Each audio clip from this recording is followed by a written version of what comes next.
From 115 Federal Street in Pittsburgh, PNC Park, it's Paul Maholm and the Pittsburgh Pirates against the St. Louis Cardinals. Hi, friends, and a very pleasant good evening. Thanks for being with us. Steve Blass is alongside. Also, Marshall Harris is with us, and the Pirates acquired a veteran pitcher today. The Buccos picking up Matt Morris from the San Francisco Giants for Rajai Davis, and Jim Tracy told me earlier today that Morris will make his first start as a Pirate sometime this weekend against the Cincinnati Reds. Well, Lanny, we've been talking for a long time about a stud veteran right-hand pitcher to balance our young left-hand starters, and I think they've got a good one in Matt Morris. He's 33 years old, but he's still able to give you lots of innings. He has 3 complete games this year. He's won 118 games in the big leagues, and I think it's a perfect fit for this rotation at this particular time, or considering what's been going on any particular time. Speaking of rotations and pitchers, Adam Wainwright goes to the mound against Xavier Nady and the Pirates. The start of the ballgame coming up in just a moment.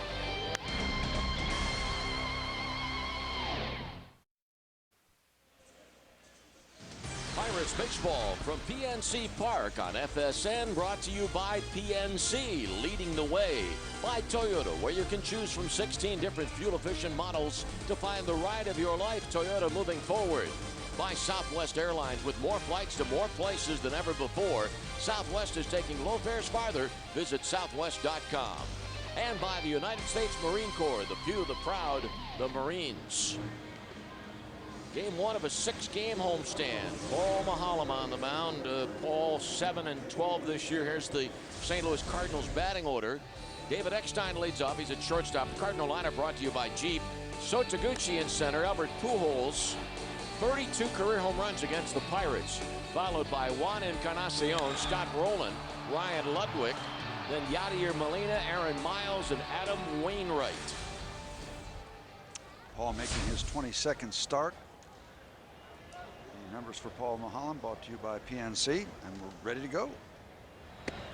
First pitch of the game, outside, ball 1. The Pirates picked up Matt Morris today, and Morris 10-6 lifetime against the Pirates, 6-0 lifetime at PNC Park with a .237 earned run average in this ballpark. And Morris's first start, as we said at the outset of the telecast, is expected to come this weekend against the Cincinnati Reds. Hey, Jack's still here. All the speculation, all the rumors flying around, and we all know that 90% of the rumors about trades don't happen. The ones you don't hear about happen. Foul ball to third base coach Jose Oquendo. So many times you hear a trade that involves a player who has done particularly good work against a team. That team that he's done particularly good work against winds up acquiring him. Case in point, Matt Morris. 2 balls and 2 strikes. I've got to tell you, Steve, I think you know that when I first get to the ballpark, I pull up a chair and sit outside Jim Tracy's office waiting to do Jim's show. And today everything was delayed as we were waiting for the 4 o'clock trading deadline. Well, while I was sitting there, Rajai Davis went in first, then came out, and then about 10 minutes later, Freddie Sanchez went into the manager's office. Oh my gosh, have we traded Freddie? Well, no, that wasn't the case at all. 3-2 on Eckstein, the MVP of the 06 World Series. Working against Paul Maholm, and Paul is in the part of the season he likes. You take a look at Jim Tracy. Career-wise for Paul Maholm, 10-4 after the All-Star break, including 5-0 here at PNC Park. And Paul has been pitching much better in the last dozen starts or so. Well, Paul went up against Adam Wainwright here at PNC Park, the first home series of the season. Not a good start, a base on balls.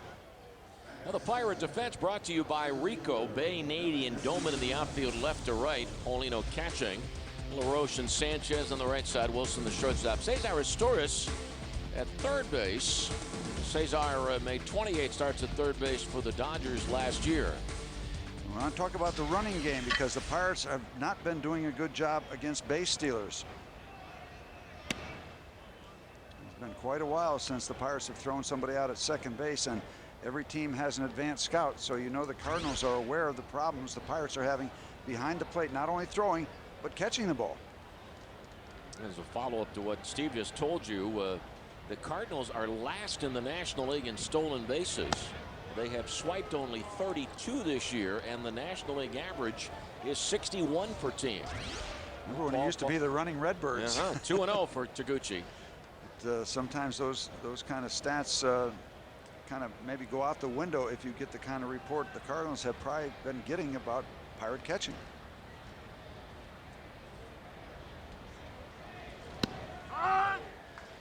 Their count is 2-1. Taguchi 6 for 9 lifetime against Paul Maholm. Maybe not the running Redbirds, maybe the comeback kids. They had a couple of huge comebacks this past weekend. Came from well behind in a game on Saturday and also Sunday. The Cardinals having won 3 in a row. They're 6 back of Milwaukee in the National League Central. The Cubs are a game behind the first place Brewers. You can see Paul Maholm keeping an eye on David Eckstein. He better do it right too, because he's got Bob Davidson as the second base umpire. Way back when it was called balking Bob Davidson. He'd call a lot of balks. Foul tip, 2-2.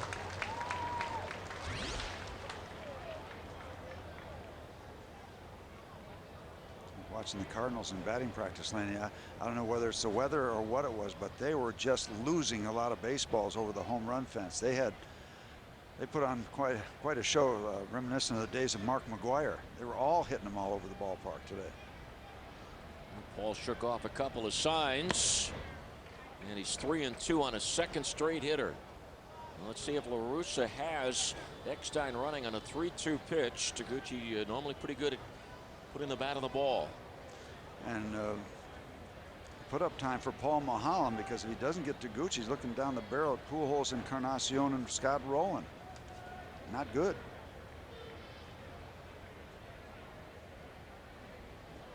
Eckstein not going, ground ball, base hit. Eckstein to third, Taguchi to second. Eckstein being waved in. Bay with a throw to Wilson, and Jack lobs the ball to third, and the Cardinals grab a 1-0 advantage. Well, that ball went down the left field line, down the chalk, and Jason Bay kind of caught in the middle of whether that ball was going to bounce back out in front of him off the fence or go down into the corner. And this ball goes down past the fence, down into the corner, and that allows Eckstein to come all the way around. If that ball bounces out from the stands, then Eckstein has to stop at third. But from that long distance, they wave him around with no hesitation, and the Pirates' first inning woes of recent games continues tonight. We thought we were beyond that kind of thing for a while, and we were, but over the last several games, the Pirates been giving it up in the first inning. The Pirates gave up a run, at least one run in each of the 6 games of the trip. Leaders of the game brought to you by the U.S. Marines. Albert Pujols 4th in the National League in on-base percentage, behind Barry Bonds of the Giants, Chipper Jones of Atlanta, and Todd Helton of Colorado. Interesting side note to the on-base numbers. There are 4 Phillies in the top 10 of the National League in on-base percentage. One away. Pujols 23 home runs, 6th in the league in home runs. And Taguchi has to stay put at second, and now Juan Encarnacion. 1-0 St. Louis.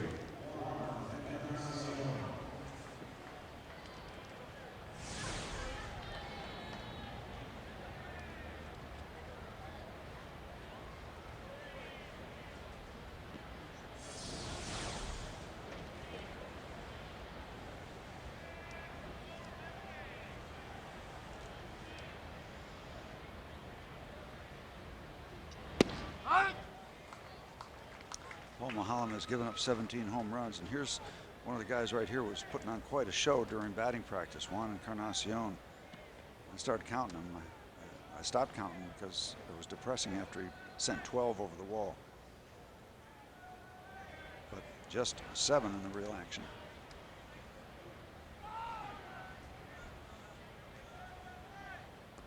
Steve, I went downstairs for a while. I was not here for about 20 minutes leading up to game time. Was there a moment of silence for Bill Robinson tonight? There was a moment of silence for Bill Robinson, and I'd like to talk a little bit because I was a little bit disappointed in the Pirate organization during that time. There was not a lot of representation on the field. Runner going. Bouncer to the mound. Taguchi gets to third safely, 2 outs. And I think it's a responsibility for somebody to let the players know that there's going to be a moment of silence for a former recent Pirate who passed away last Saturday. Bill Robinson was a good Pirate and a good citizen. And I thought there should have been every white uniform out on that dugout or out on that field, and there wasn't. I was a little embarrassed. Well, a number of us were hit hard by the news the other day of Bill's death. Jeff Cox was a member of our traveling party who was in tears as we were flying from Philadelphia the other day. Jeff Cox and Bill Robinson were together as coaches with the Florida Marlins. Got to know Bill from his days as a Pirate, and also did some traveling with Bill and his wife Mary, and thoughts go out to Mary and the rest of the Robinson family. Bill Robinson, very solid guy, who happened to be a baseball player, but a solid guy first. Comments from number 28 about another number 28. He got that number after I left, and he wore it with good honor and good pride. Good production. Saw Chuck Tanner today. Remember in 1979, Bill Robinson and John Milner platooned in left field for the world champions. Bill Robinson was on base when Willie Stargell hit the decisive home run to the bullpen at Baltimore's Memorial Stadium. That gave the Pirates a 2-1 lead, and the Bucks went on to win that 7th game 4-1. And also, an interesting side note, there are a lot of them about Bill. Bill Robinson played third base the night that John Candelaria pitched a no-hitter, and Bill Robinson drove in the game's 2 runs. 1-0 Cardinals. Roland strikes out. The Cardinals a run on 1 hit, a walk, and a man left on base. Bottom of the first inning, Adam Wainwright pitching for the Cardinals. Here's the Pirates batting order brought to you by Dodge.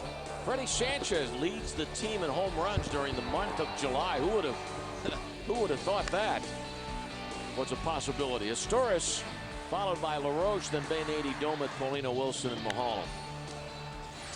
Working against right-hander Adam Wainwright, making his 21st start. This guy was a starter his entire career until last year when he worked exclusively out of the bullpen, had a great postseason. Now back in the starting rotation and doing a pretty good job for the St. Louis Cardinals. His numbers so far this year. Second baseman Miles, 1 away. And the Cardinal defense brought to you by Pepsi. Miles and Pujols on the right side, Eckstein and Rowland on the left side. Scott Rowland, 7-time Rawlings Gold Glove winner. Ludwig in center, Taguchi in center, and Encarnacion in right, Ludwig in left. Molina catching, and he was talking in the top of the first about the Pirates having trouble dealing with opposing teams' running games. Molina's thrown out 54% of the runners that have challenged him. That is outstanding. Obviously getting some help from his pitchers, but that is an amazing percentage, because 30% is very acceptable at the major league level. Wainwright earned saves in both the World Series and NLCS clinching wins, and was on the mound for the final outs in all 3 postseason series. 5th game for Cesar Asturias, who's now wearing number 3.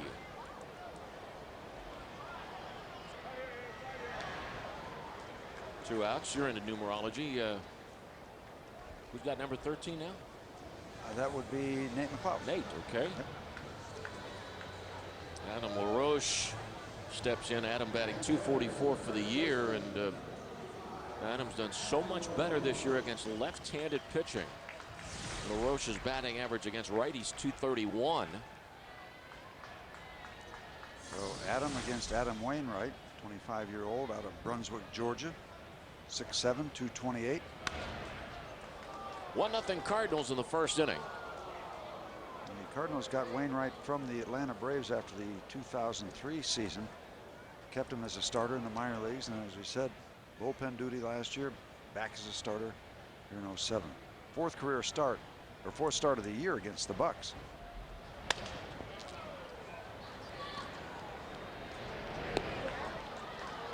A 1-2-3 bottom of the first. 1-0 St. Louis after 1.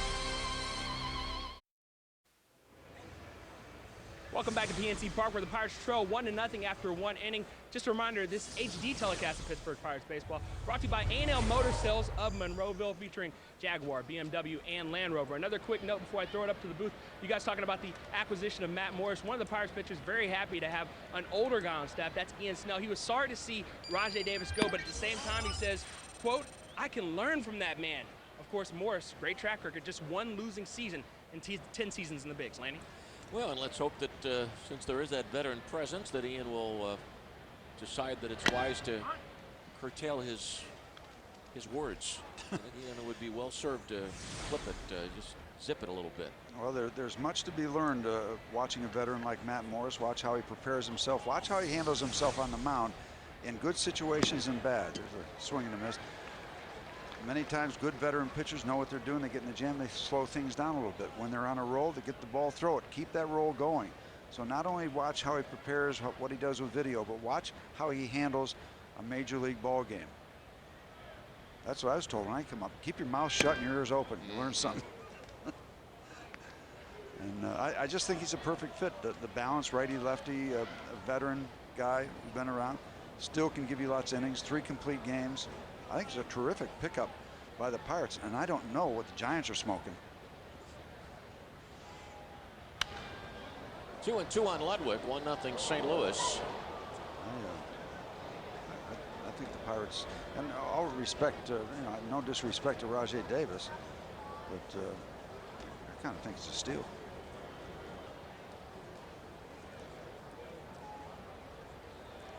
But all that remains to be seen.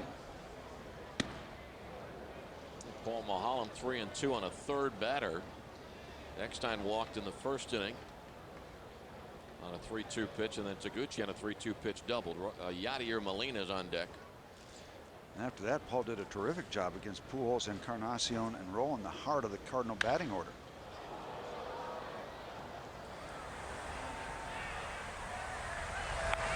One away. Well, there's the tendency on the part of teams to feel that they are harder hit by injuries than anybody else. But boy, have the Cardinals been dealt some tough blows. They have been without Chris Carpenter and Mark Mulder for much of the year. Carpenter one start, Mulder's not made one. Preston Wilson's on the DL. Eckstein was on the DL for a month because of back problems. Also, Jim Edmonds missed 27 games, and Molina was out for 26 games because of a fractured wrist. They just recently got Spezio back.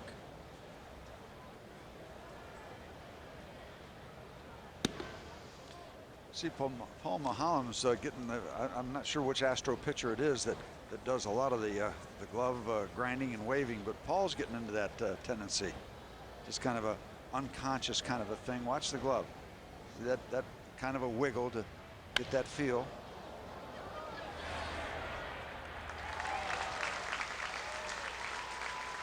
Two outs in the second. Aaron Miles coming up. A lot of pitchers that have little characteristics. Remember, Doug Drabek would look in and he'd always pull at the front of his shirt before he went into his windup. Kind of a little habit. Probably don't even think much about it when it's happening. Grinding into that grip. Almost think he was preparing a knuckleball. Miles a 281 hitter, a 284 right-handed, 280 left-handed.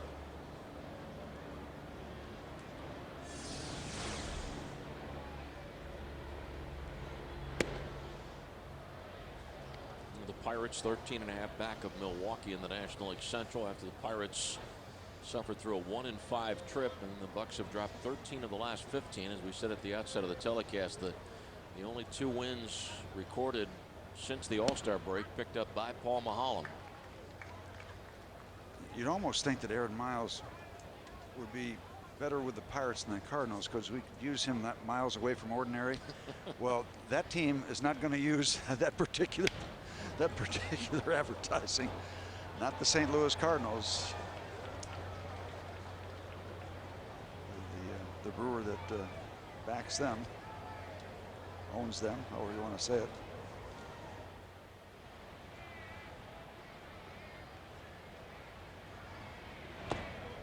And normally you talk a lot about a team wanting to get the number 8 hitter out of the way so that the pitcher doesn't have to lead off the next inning, get the number 8 hitter on base. But Wainwright is an outstanding hitting pitcher.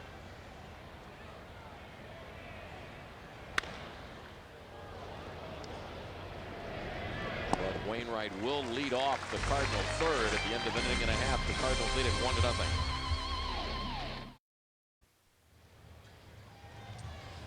There's always been something pretty significant about being on the mound for the final out of a World Series. Your team wins. Adam Wainwright having the honor of being on the mound as the Cardinals took care of the Detroit Tigers in the 2006 World Series. Did it with a pretty special job, too. Good looking slider for a strikeout to put the lid on it. And two good friends of mine can tell us a little bit about being on the mound for the final out of a World Series. Steve Blass, my colleague alongside here, and good friend Kenton Charles Tekulve. It's a special field, special time, special day. Or in some cases, special night.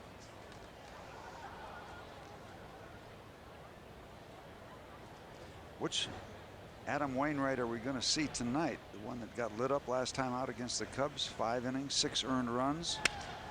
Pitch up the middle. If Eckstein has a chance at 360.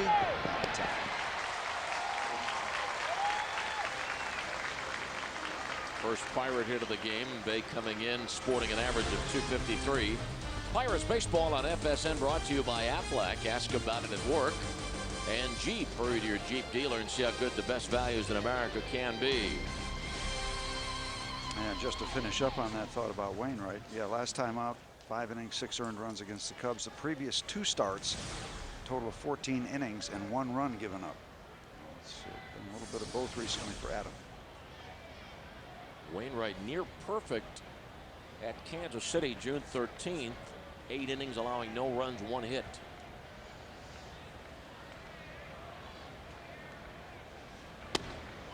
Xavier Nady, 4-for-8 lifetime versus Wainwright.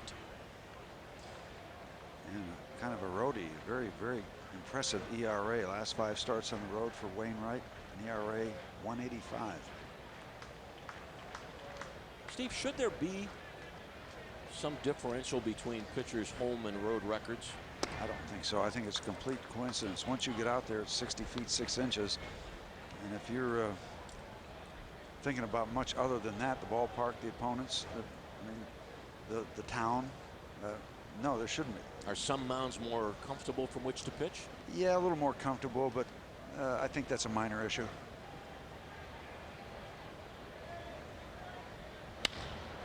Back-to-back base hit. You certainly wouldn't adjust your pitching style based on the ballpark, would you? Absolutely. Even if it's Wrigley Field? Absolutely not. I think you've got to take your strengths wherever you go. People fall into that trap at Wrigley Field saying, I got to keep the ball, I got to keep the ball down, I got to keep it down. Well, you're not a low ball pitcher. You're basically experimenting. You're going away from your strength. If you're a high fastball pitcher that has had success that way, there's no real point in changing. If it's in between, if you're not a power guy, well, you're going to think about keeping the ball down a little more in ballparks like Wrigley Field or some of the hitting friendly ballparks, but you can't make a lifestyle out of it. You got to keep your strength. Eckstein right in behind the Pirates lead runner Bay at second base. Ryan Domit has had a terrible time of it. Most recently 1 for 28, and Domit's not had an RBI in, boy, in almost 2 weeks.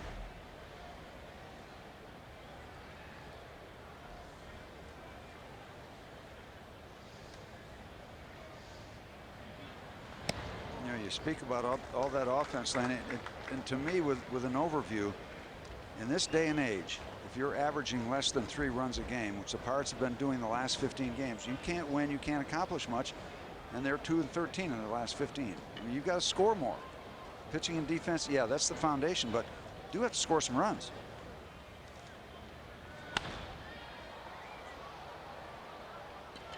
That should be The infield fly rule is called. Doman now 1 for his last 29. A couple of men on. Interesting side note, we've talked about this a little bit. When Doman's batting with just a man at first base, he does quite well. When he hits with either men at first and second, or first, second, and third, or second and third, or just second, or just third, not so good. Here's Ronnie Paulino batting .240. And that shouldn't make a difference either, I wouldn't think. You're up there trying to hit the ball hard. There are a few given situations where you might adjust your approach, but for the most part, just trying to sting that thing.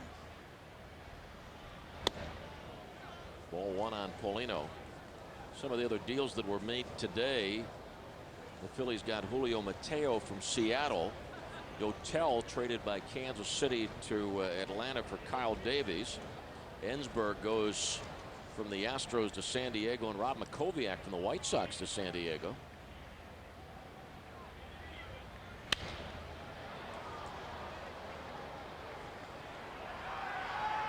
And 2 outs after the back-to-back leadoff singles.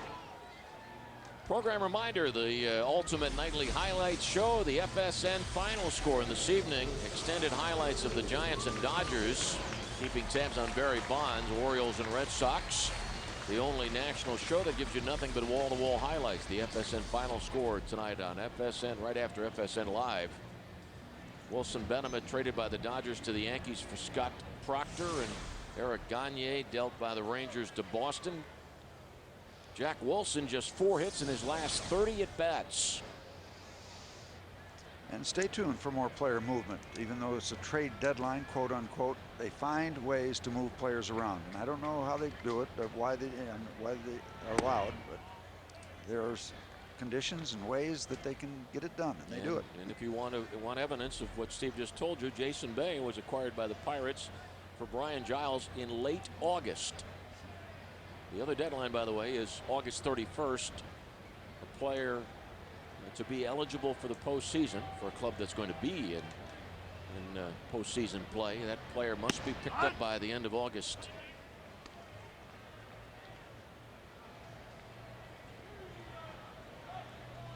By the way, you know this, Steve, to try to understand how they do it, how they get it done after the waiver deadline, you have to understand waivers first of all. Yeah, there you go. And please get back to me if anybody knows a simplistic explanation of the waiver process.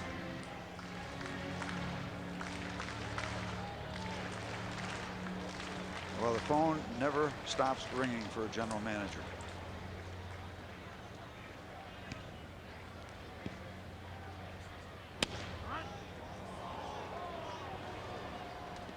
Two balls, 2 strikes, 2 outs, couple of men on.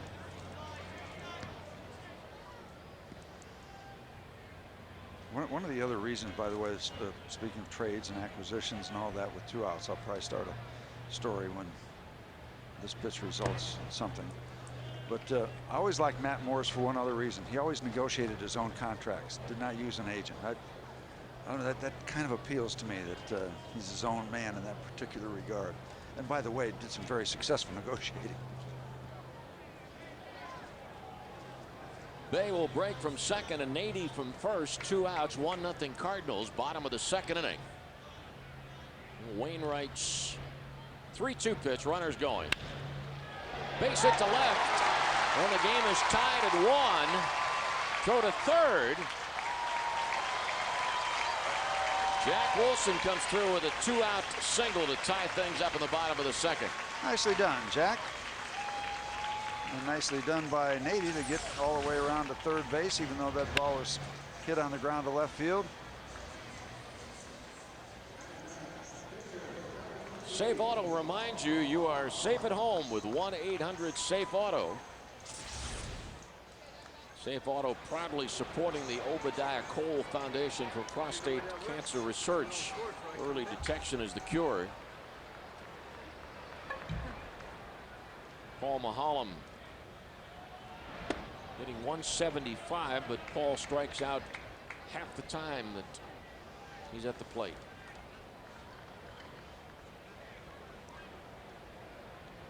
Some chunks of clay or something wrong just to the first base side of home plate.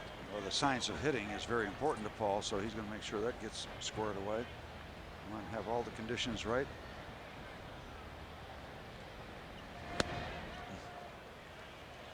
Both these pitchers came into the game with 78 strikeouts. Paul's recorded 1, and chance that Mr. Wainwright's going to get even here. But still, an opportunity for Paul.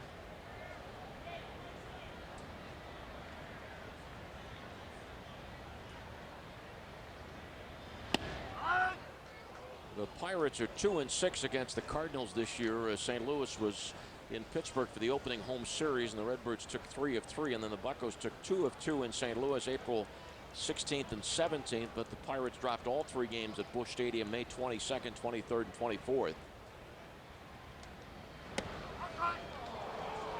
In the second, the Pirates score 1 run on 3 hits, 2 men left on. It's a 1-1 ball game at the end of 2 innings.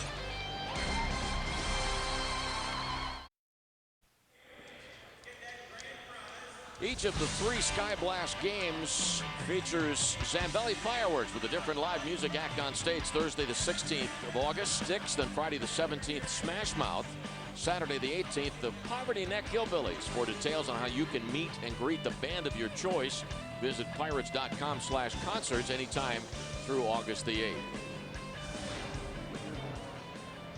Thanks to Sandy Tracy of our radio affiliate in Uniontown, WMBS.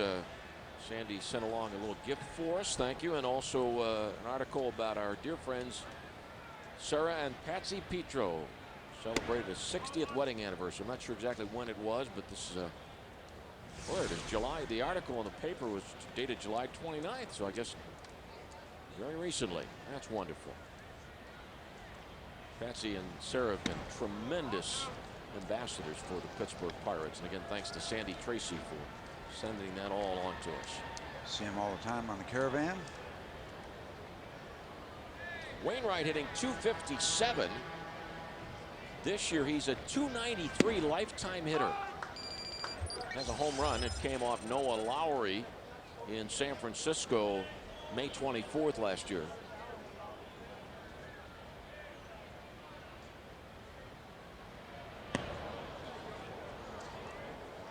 Seems like every pitcher the Pirates have seen recently is about 6'4", about 205, like cookie cutters. Kendrick was built like this. Wainwright's same body type.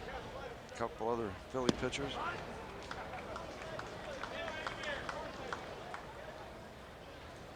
Who was it? Ryan Madsden. Madsden that got hurt in the Philly series. And Matson, yes. Matson, yeah.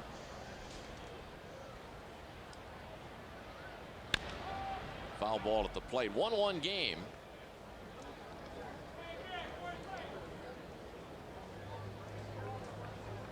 See the number 32 on the left sleeve of the Wainwright uniform. The Cardinals remembering their teammate Josh Hancock. Also some sad news involving the Cardinals this past weekend.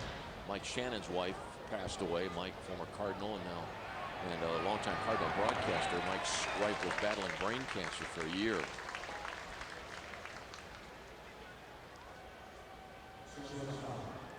Eckstein walked and scored in the first inning.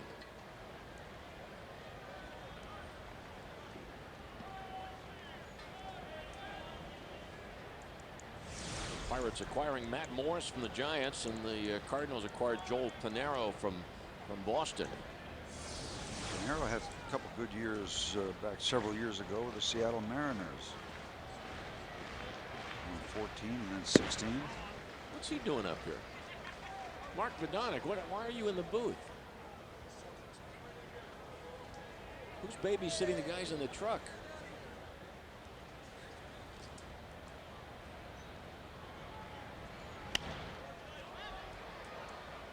Nestoris in foul territory. Paul Maholm has set down 8 in a row since giving up the RBI double to Taguchi. That gave the Cardinals the 1-0 lead, and the Pirates tied it up in the bottom of the second. Now Taguchi, after the double of the first inning, is 7 for 10 lifetime against Paul.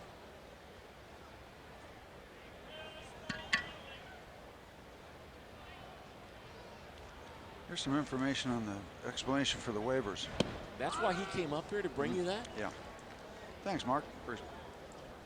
Appreciate that. I'm glad to see that you filed it appropriately. I did. I put it there for future reference. When we have a tornado watch and the game is delayed, we'll bring that to you.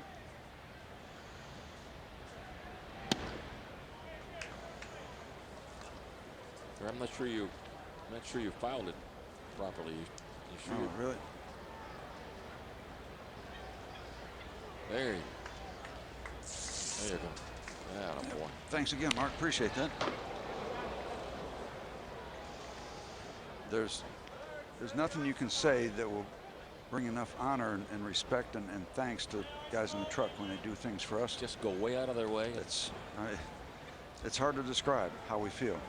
The gratitude, the emotions.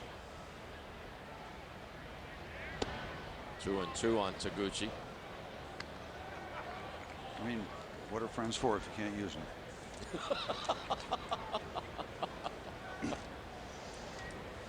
How many golf tournaments? 2-2. How many golf tournaments did you play in while we were on this last trip? Everyone I could. We had the Pirate Charities, and we had the Pirate Alumni, which was a great success out of South Hills. Going to be going out to Diamond Run to participate in the Steelers fundraiser this coming Monday. Joe Gordon does a lot to put that together. 3-2 on Taguchi.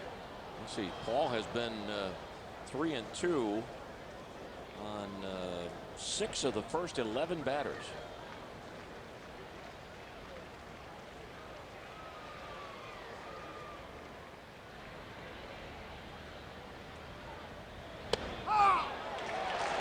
And now Paul has retired 9 in a row. Middle of the third, the Pirates won and the Cardinals won.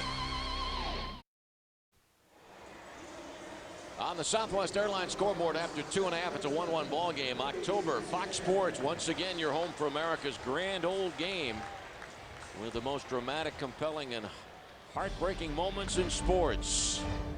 History is made, legends are born. The World Series, October in high definition, only on Fox. Got Wainwright out there working against the batting champion Freddie Sanchez. We're going to move the camera over a little bit right in back of Adam Wainwright when we get a chance to. See how he deals. We're going to move the camera. We're going to give you that center field straight on shot. This camera angle right here, you can tell, is on the kind of on the shortstop side and back of the pitcher. And there's a different angle. There it is, straight on. Let's see how Wainwright deals against the batting champ. They want it inside. A little slider that a little bit underneath. The reason we don't show you this all the time is because many times you can't see the ball because the pitcher's directly in line. But I kind of like this look. And so does Freddie. Fastball right there. And the batting champ wins that particular battle. Hit number 4 for the Pirates. 1-1 game in the third.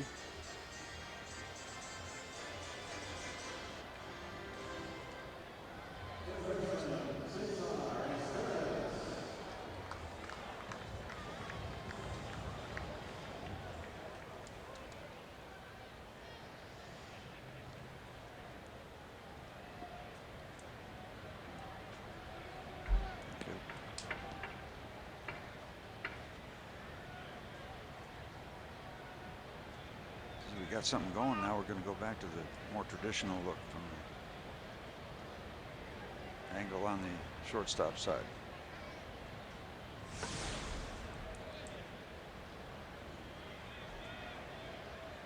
Back to center field. Okay, see what happens now. We got the rally going.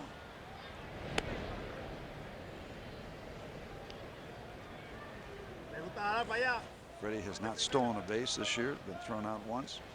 And as mentioned, Molina has been lights out, throwing out base runners, 54%, just outstanding. Freddie got a little frisky on Sunday and ventured too far off first base and was picked off by catcher Ruiz of the Phillies. Freddie's caught stealing came Saturday night in Philadelphia. Was running on a 3-2 pitch to Adam LaRoche. Adam struck out and Freddie was caught stealing.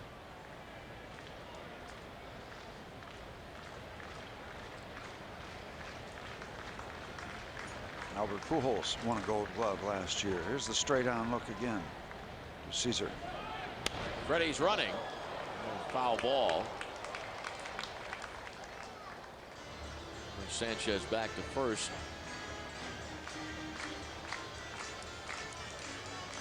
Well, the reason that Pujols won the Gold Glove last year, Derek Lee was on the injury list too long.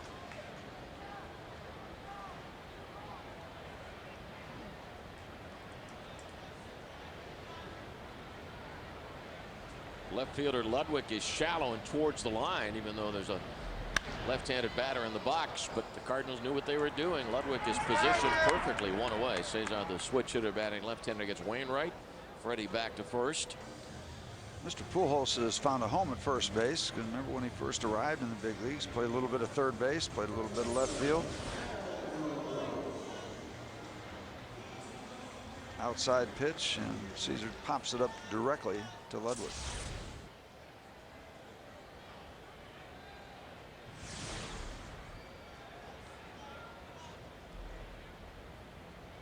Boston trailing Baltimore 2-0 in the third, and the New York Yankees in front of the White Sox 4-0 in the second.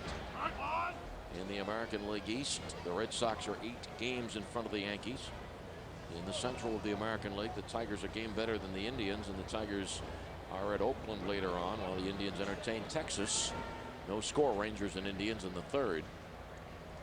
Another reason I like this look, it makes it easier for me to whine and cry about balls and strikes calls. You never struck me as a whiner and a crier. Well, I used to beg. I did my share of begging when I pitched, trying to get calls. But I learned very early to make the umpire your friend. You don't want to get on the other side of these guys and show them up. I never thought it was a very good idea to show an umpire up. Bless you. Down and in, and fought off by Adam LaRoche.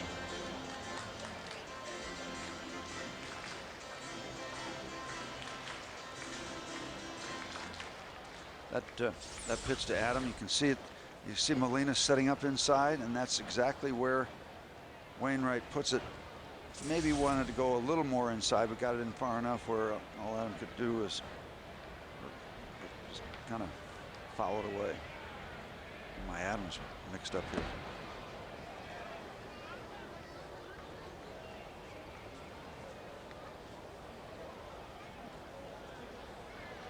Pirates and Cardinals tonight, tomorrow night, and Thursday afternoon. The Cincinnati Reds will be here this weekend. Games Friday night, Saturday night, Sunday afternoon.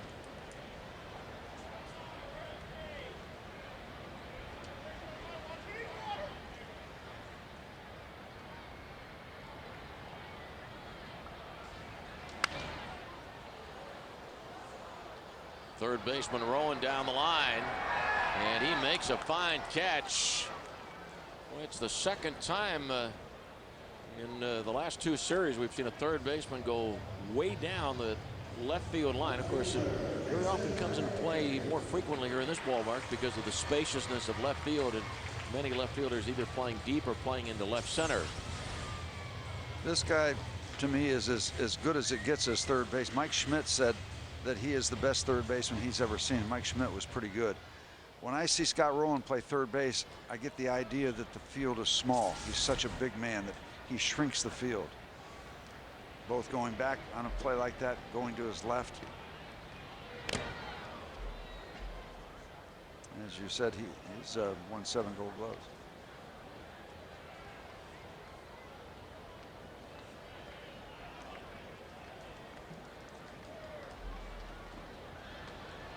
Talked earlier about Freddie Sanchez leading the team in home runs during the month of July. Bay has 4 home runs this month, and 3 of the 4 came during the New York Mets series. Bay hit 2 home runs in the Tuesday game against the Mets, and then homered against Glavine in the Wednesday game. Tom Glavine pitching tonight in search of career win number 300 in Milwaukee.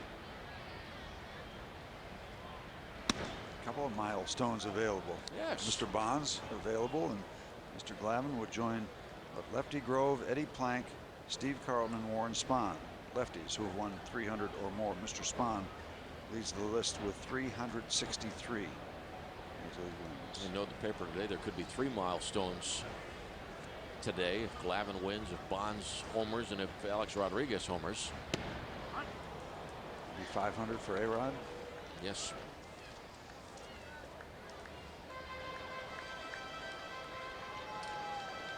There has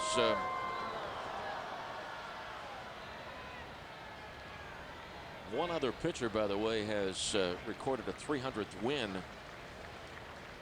against the Brewers. It was in Milwaukee. Nolan Ryan did it.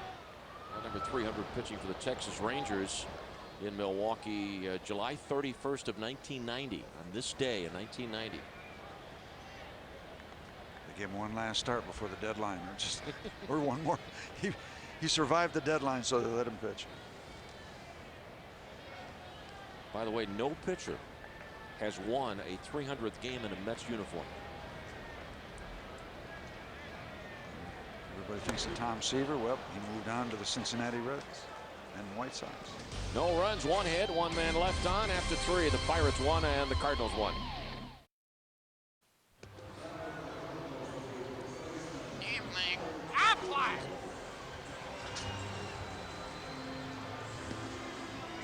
Who are the 4 players in Major League history with 6 straight 100 RBI seasons to begin their careers? That's our Aflac trivia question. We'll check the answers in the bottom of the inning.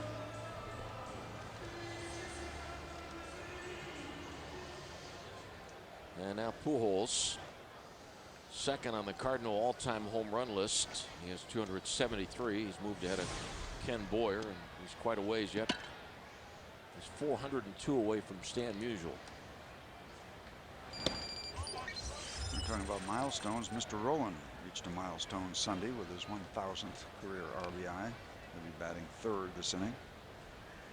One Cardinal hit, the Taguchi RBI double from the first inning.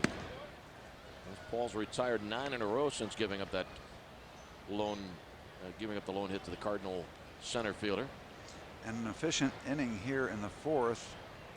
We talk both sides of the pitch count, but he threw a lot of pitches in that first inning, but pretty efficient even considering the 3-2 counts. But here we go again, 3-0. He's getting them out, but it's taking its toll on the pitch count.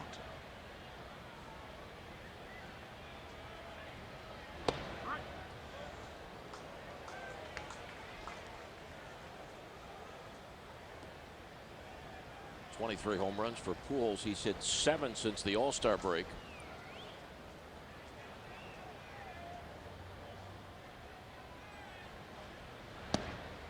The last time the Cardinals were in Pittsburgh, Albert Pujols was kind of scuffling, but he has gotten his game to where we're used to seeing it since then.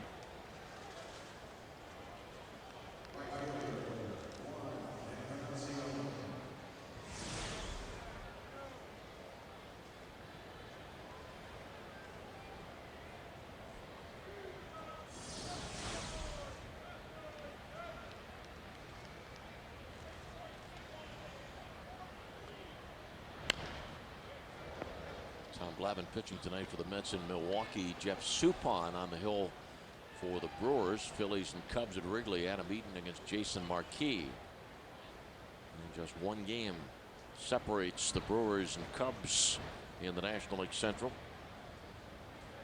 Tony La Russa in his 12th year as manager of the St. Louis Cardinals.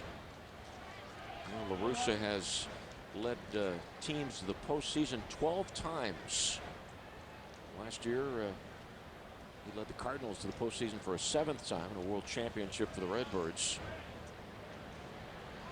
beating the Tigers in the World Series in 5 in 2006.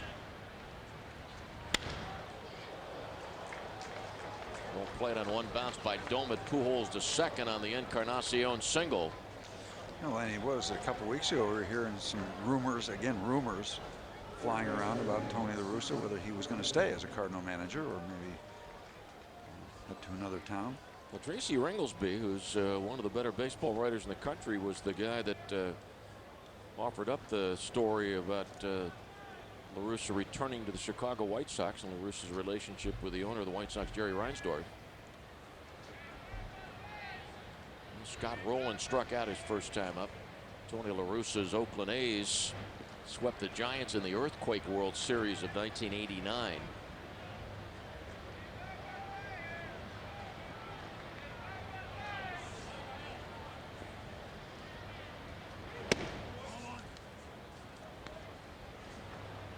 Hunter Wendelstedt barking out the balls and strikes calls. Randy Marsh, who said Bob Davidson. Randy Marsh at first, he's the crew chief. Bob Davidson at second. Brian Knight at third.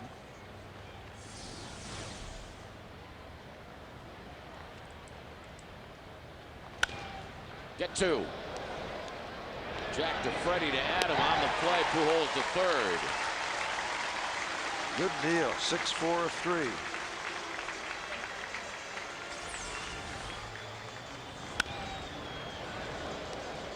He's getting ready to say that Roland is a double play candidate. Looking at the numbers just before that pitch. That is the 12th one he's hit into, trailing over the Albert Pujols, who's hit into 18.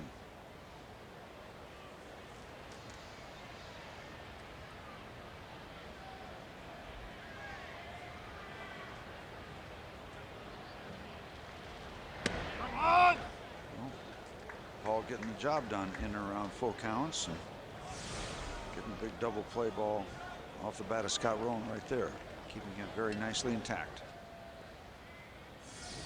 Ryan Ludwig went to the Cardinals spring training as a non-roster player in the big leagues previously with the Cleveland Indians. First came up to the big leagues with Texas in 2002. Ludwig 6'3" from Satellite Beach, Florida. 29 years of age. That down near Melbourne where Timmy Wakefield I believe so. Sounds like it should be around that area. Ludwig was in the Tigers organization last year, played for the Mud Hens and hit 28 home runs, 80 RBIs.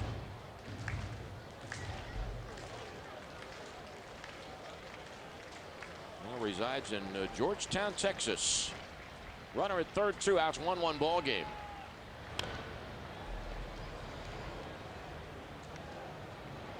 All showing the Cardinals that effective slow breaking ball, slow curve ball around 74, 75 miles an hour, in contrast to the 89, 90 mile an hour fastball. Nice separation of speed.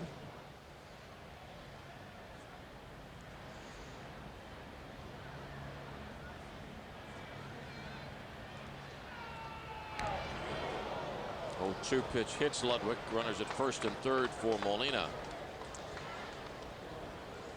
And the frustration evident on Paul's face and his body language as he was out in front 0-2 and tried to get that high, tight 90 mile an hour fastball up and in. Get a swing and a miss. Too far in.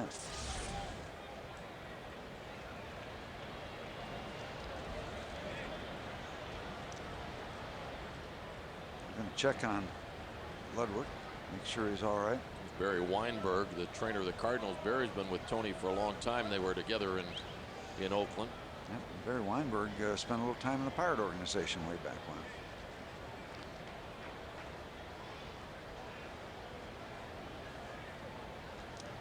First and third, 2 outs, 1-1 ball game. Well, Molina hit .216 during the regular year last year, but he hit .348 in the League Championship Series against the Mets and batted .412 in the World Series against the Tigers. Matter of fact, in the National League Championship Series, he hit 2 home runs.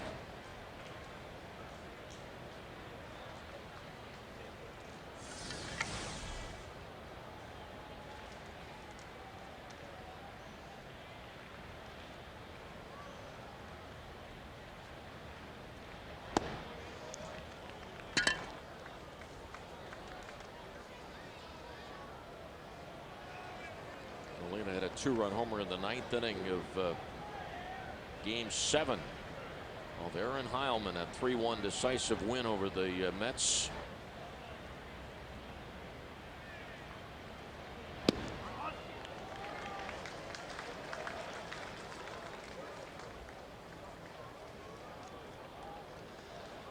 Every time I see Barry Weinberg, I think of Craig T. Nelson, the guy that played coach in that TV series. I think I like the look-alike, play the look-alike game. I think he does look like him.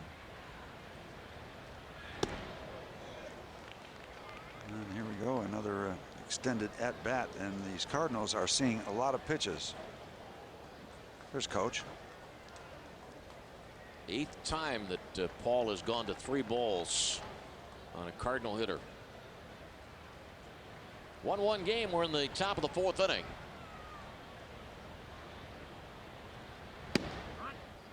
Now 3-2. First baseman LaRoche will back off behind Ludwig. The runner at first wasn't in motion, but the batter was.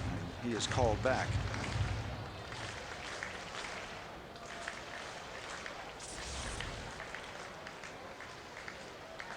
Runner at first, Ludwig, getting set to take off. The runner at third is Pujols. 1-1 game, 4th inning. Base hit to center. Pujols scored. Ludwig goes to third, and St. Louis reclaims the lead. 2-1 Redbirds. And the leadoff walk blossoms into a run. As did the leadoff walk of the ball game. Paul trying the curveball there, left it upstairs, and Molina just sending it back through the middle. That one hurt, but I think the real hurting thing in this inning is the Ryan Ludwig hit by pitch after the double play.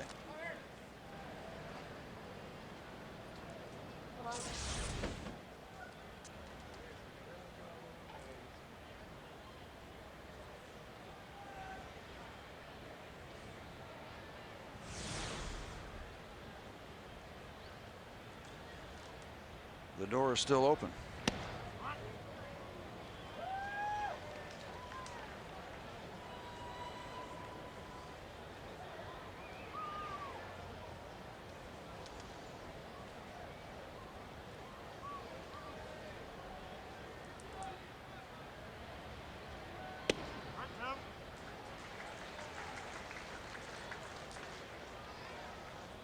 Now Paul Maholm has Miles in the same situation he had with Ludwig.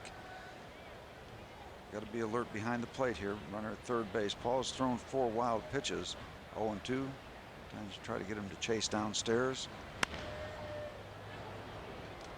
Count remains at 0-2.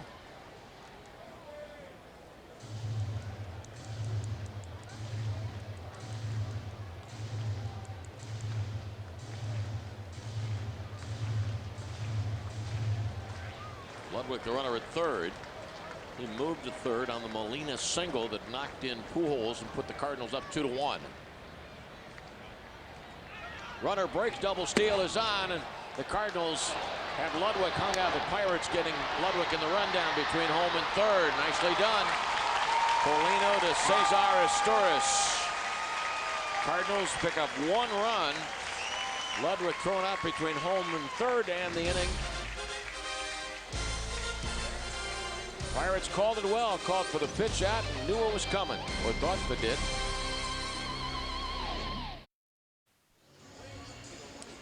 We are back. Cardinals lead at 2-1. Last play of previous half inning. You see both runners, first and third. You see them both break just about at the same time, and the pitch out, and that affords Paulino to see that guy breaking early.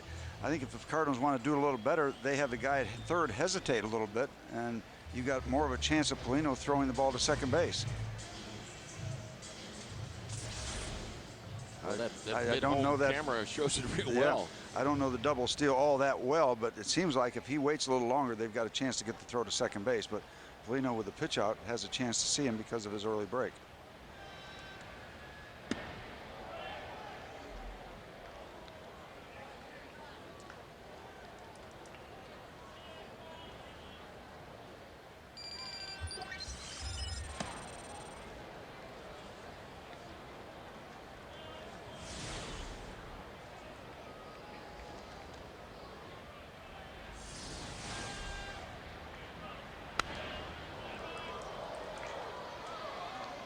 As we said, Adam Wainwright out of Brunswick, Georgia. They make the Brunswick stew, which is very good. It's a kind of a popular stop on people's route from Pittsburgh down to spring training. Go down the ways, kind of cross country, and then you get on 95. Pretty good stopping point before you get to Bradenton. Nady's second hit of the game. What did you say, the Brunswick stew? Oh yeah, Brunswick stew is a great stew. It's got a kind of a spice, little bite to it. It's originated in Brunswick, Georgia. All right, now let's take a look at the Aflac question and give you the answers. Aflac!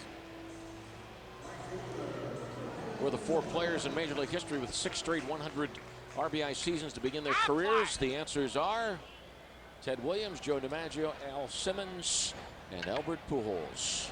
None of whom are from Brunswick, Georgia.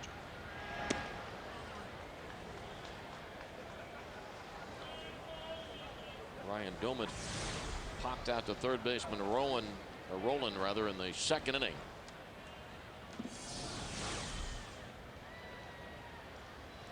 (2-1) Cardinals.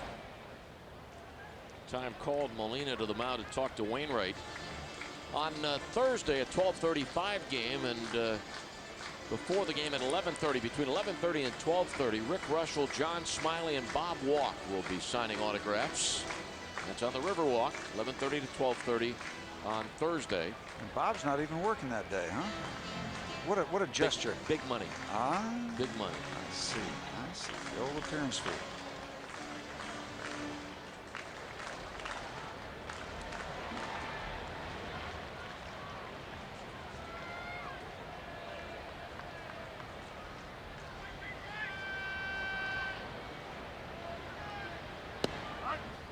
Mentioned Albert Pujols in that very exclusive group on the Aflac trivia question. When the Cardinals were last in town, I had a chance to sit down and do an interview with Albert Pujols, and he couldn't have been more pleasant, more polite. Just had a very enjoyable chat with this very special baseball player.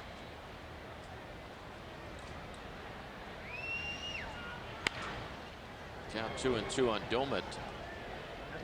Playing right field tonight. Nady's in center. Nate McLeod not in the lineup. In case you've not heard the news, the Pirates acquired Matt Morris today from the San Francisco Giants for Rajai Davis and a player to be named. Matt Morris 7-7 as a San Francisco Giant this year. 4.35 ERA, 3 complete games. As you said, you're talking to Jim Tracy's scheduled to work against Cincinnati, his first Pirate start. Career-wise, Matt Morris is 8-6 against the Cincinnati Reds. ERA right around 4. When I talked to Jim after doing his radio show, Jim at that point wasn't certain whether Gorzelani would still pitch on Saturday or not. Tracy and Colborn were going to get together. I suspect they already have. And remember, Tom Gorzelani has been pushed back after Tom left his last start because of the shoulder stiffness. The plan was for Gorzelani to pitch on Saturday and Snell on Friday, with Maholm coming back on Sunday.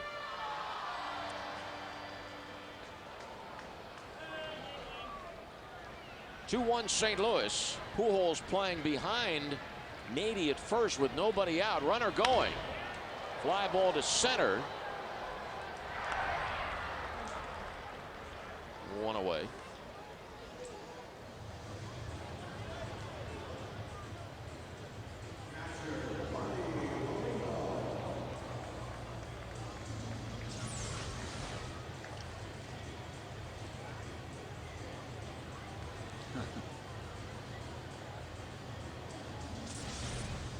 Something wrong with Nady. Xavier's had some hamstring problems, and T-Bone Shelby calls for help.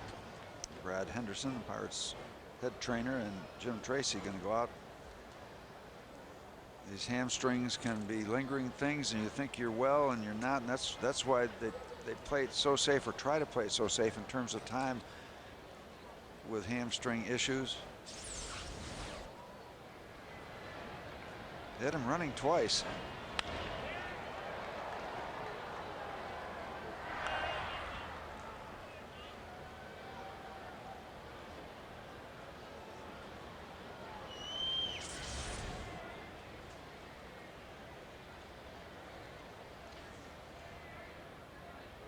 And Nady's coming out. See if we can see right there. Yeah. He's pulled up there, but he's going to pull up anyway because the ball is caught. So he will be replaced. So the new number 13, Nate McLeod, will take over for Nady at first base and in center field. The Pirates are expecting that Jose Bautista will return to join the ball club tomorrow. So We'll be looking for a couple of moves tomorrow. One to open up. Well, one of the spots is open because Davis has been traded. He'll throw to first base. So Morris joins the club tomorrow. So will Jose Bautista. And I guess now the question mark about Xavier Nady.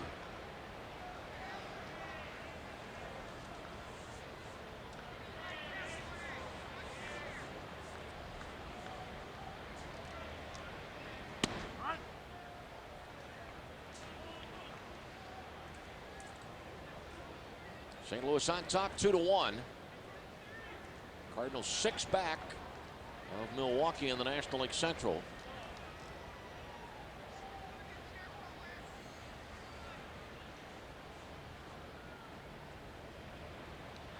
Pitch out, McLeod not running.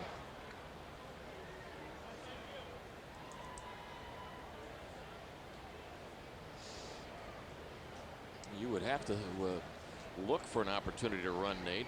Paulino candidate to bounce into a double play.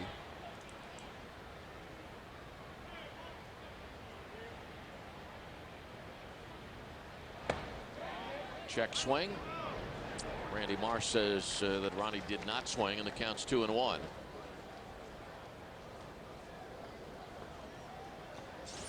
Here's the count they like to run on. 50-50 deal. The dial goes in Ronnie's favor that time. 3-1 on Paulino. 1 on and 1 out. Cardinals 2 runs, 3 hits. The Pirates 1 run, 5 hits.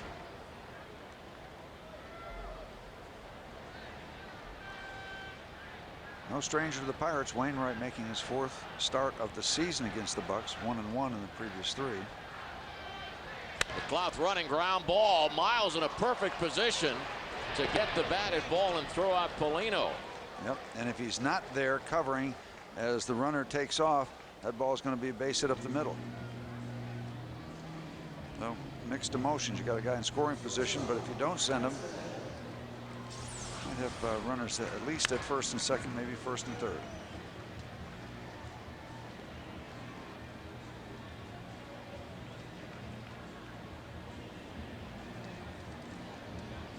We're going to talk about Jack Wilson here with first base open and Paul Maholm in the on-deck circle. Jack singled in the Pirate run in the 2nd.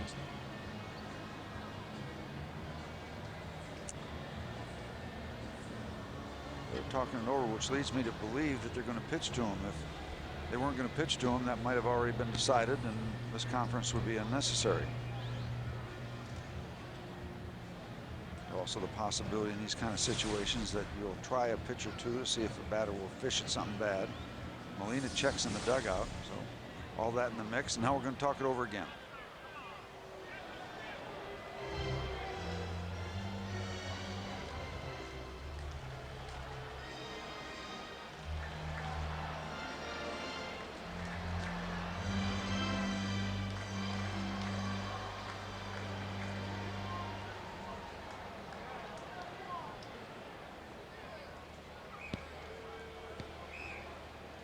Call timeout.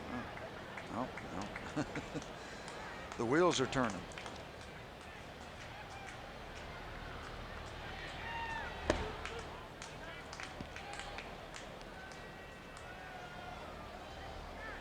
First base open. Molina will check after each pitch.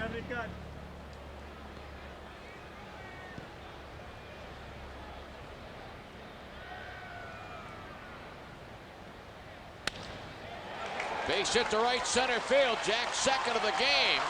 Taguchi's throw to the plate. McLeod scores. Ball bounces away from Molina, but Jack will stay put at first. Jack has come through twice, and it's a 2-2 ball game.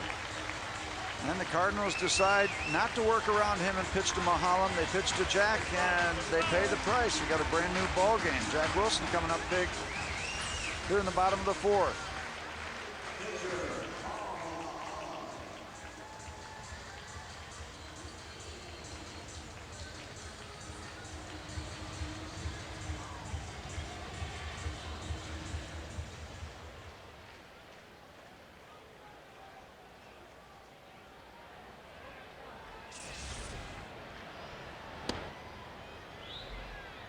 Ball looked at strike 3 his first time up.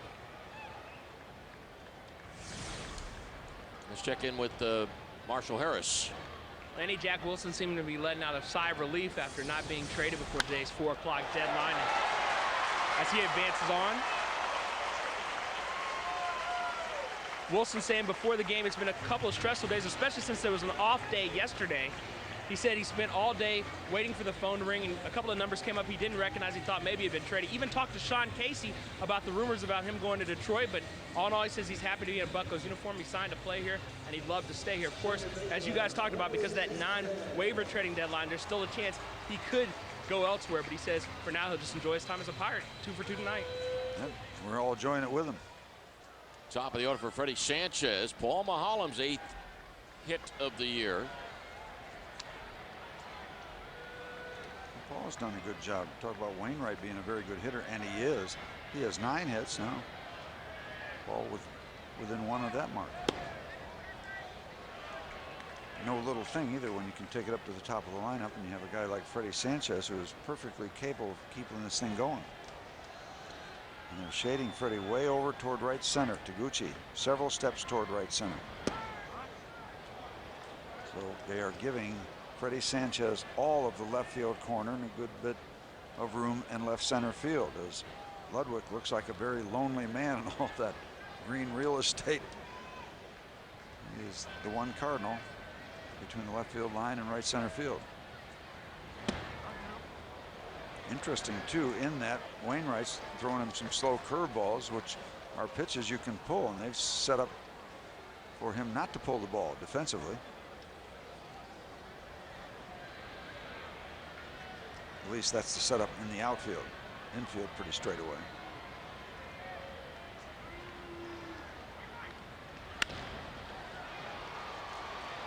Eckstein to Miles, the foresight of Mulholland at second base. The Pirates come up with a run on 3 hits, and it's 2-2 Bucks and Cardinals after 4.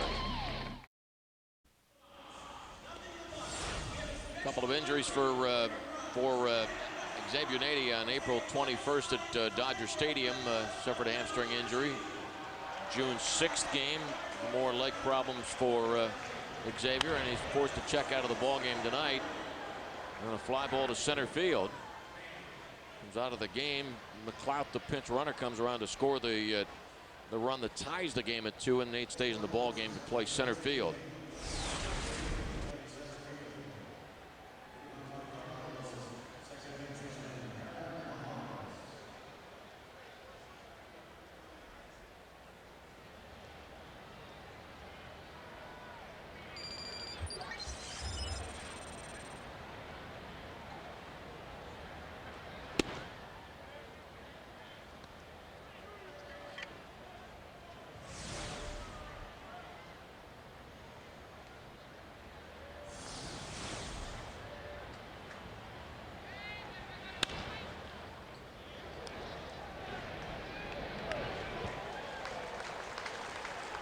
Able to deal with a throw that wasn't necessarily perfect. 1 down to the 5th, 2-2 ball game. Pirate baseball on FSN, brought to you by Dodge. Grab life by the horns.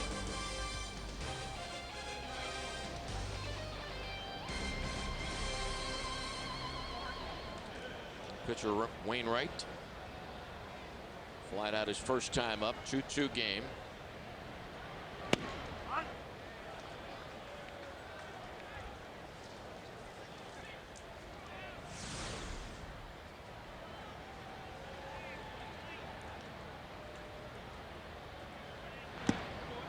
Game at this point just kind of poking along. Nobody's done too much that's of the dramatic nature. 1-1 playing in the 5th, or 2-2 in the 5th. 2 balls and a strike on Wainwright. Cincinnati leads Washington 2-0 in the 5th. Atlanta 3, Houston 1 at the end of 3. Base hit number 10 for Wainwright. Nate not quite sure how much that ball was going to carry. It's hit right on a line, not a high line. And decided to give some ground, take it on a hop.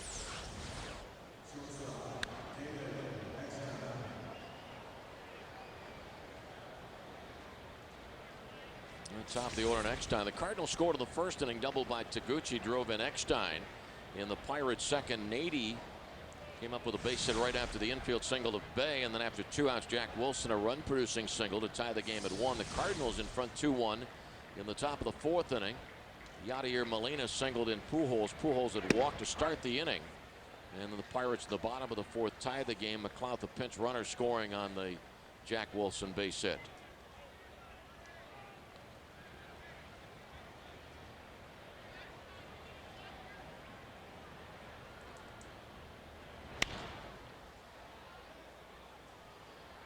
Nathan in right center field, 2 outs.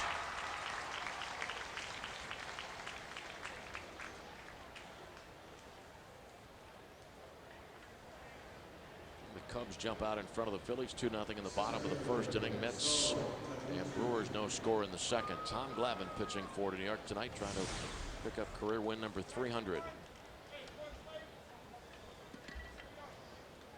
Been a long time since the days of Glavine, Avery, and Smoltz as the big 3 for the Braves during that great run. The Pirates saw a lot of that in the division years of 90, 91, 92. Force out at second base ends the inning. After 4 1/2, the Pirates 2, the Cardinals 2. On the Southwest Airlines scoreboard, the Pirates 2 and the Cardinals 2. We're moving into the bottom of the 5th inning. Asturis, LaRoche, and Bay coming up. And coming up as part of Heritage Weekend, Friday, August 3rd, all fans will receive replica statues, Josh Gibson statues, courtesy of Highmark. Check out Pirates.com or call the Pirates at 1-800-5-BUCKS. The Heritage Weekend, August 3rd, 4th, and 5th, courtesy of Career Link.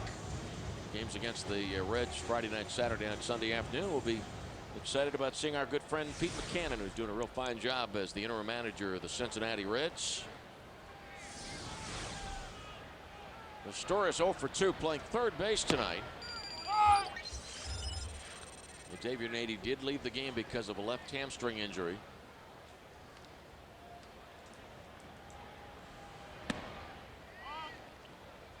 The Yankees lead the White Sox 9-3 in the 4th inning. It's only the 4th inning. There have already been 4 Yankee home runs by Abreu, Matsui, Cano, and Cabrera. Not the name we were hoping to hear. A-Rod with 499. Baltimore leads Boston 4-2 after 4.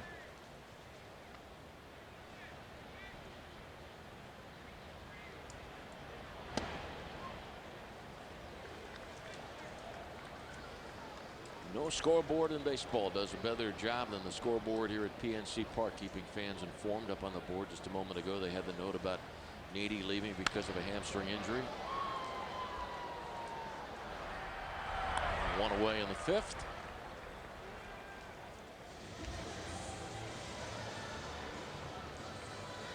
Adam LaRoche coming up. Adam has grounded out and popped out. And Adam just 3 hits in his last 17 at bats. 1 RBI during the trip.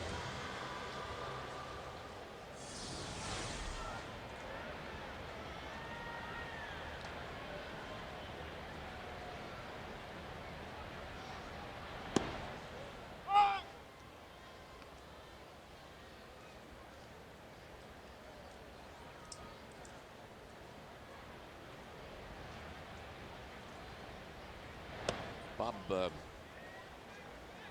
came in earlier a couple of innings ago. He wanted to get a look at that replay off the wild pitch. Pirates able to get out Ludwig at the Cardinals tried to do something fancy with Ludwig at third, Molino at first. It's nice that we let the radio guys come over and speak for yourself. I don't think it's nice. No, yeah, you don't, and I think the door should be locked here. Locked, to tell you the truth. Speak to Richard about that. Week or inning later, Greg came over. If you think it should be locked, huh? I do. I really do. And we're not crazy about those people, and as a result, I don't think we should let them in here.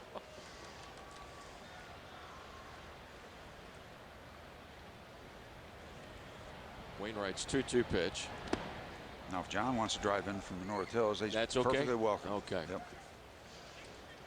Steve, when you were pitching in the big leagues, did you spend a lot of time looking at opposing hitters' stats, what they've done in terms of strikeouts or walks, or in this case, LaRoche better against left-handed pitching, the right-handed pitcher? No. And it was a different world then. I mean, we didn't have any video. We didn't even get a stats page down in the clubhouse. No. Just you kind of kept a book if you wanted to, of writing things down, or kept a lot of the book in your head. Did you actually have teammates that kept books? Yeah. Yep. Yeah. Some of them had little black books. Yep.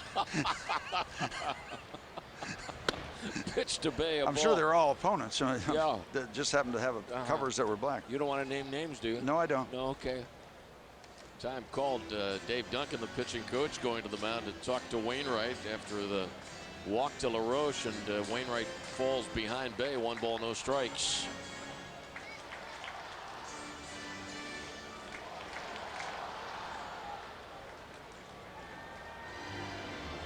I think in that era, most guys, if you were in the big leagues 3 or 4 years, you had a pretty good idea, because you face guys constantly. You had a pretty good mental backlog or notebook in your head about what worked, what didn't.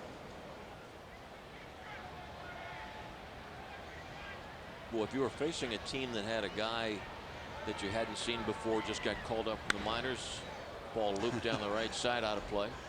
That's an interesting story, because you'd ask anybody up and down the bench, do you know this guy from the minor leagues?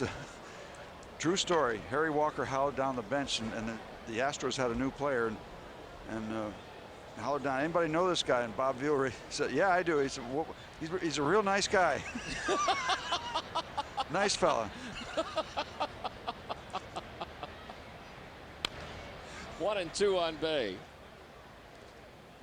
The other one along those lines, we kept pitching charts, and we had a different color pencil for each one of our pitchers against every opponent. And Harry hollered down to one of our pitchers, I won't name it, and said, where does this guy hit? You know, looking for location. He said, 4th. Now, did Harry? It was a simpler time. Did Harry see the humor in all of that, or not? On occasion, because it happened more than once. Was he a pretty strict manager? Harry was, no, he wasn't a strict manager, but Harry was all about hitting, and his hitters were his pride and joy, and us pitchers were basically around for the month of March to throw BP to his guys. Harry didn't delve into too much of the science of pitching. You remember who his pitching coach was? Yes, Clyde King. And how he relied a lot on Clyde? He did rely on Clyde, yep. Left it all up to him. Clyde King had a great pedigree, great resume as a pitching coach around the major leagues.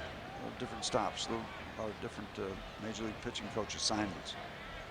1 on and 1 out, 2-2 ball game. Base hit to center field. LaRoche to second. Second hit for Bay.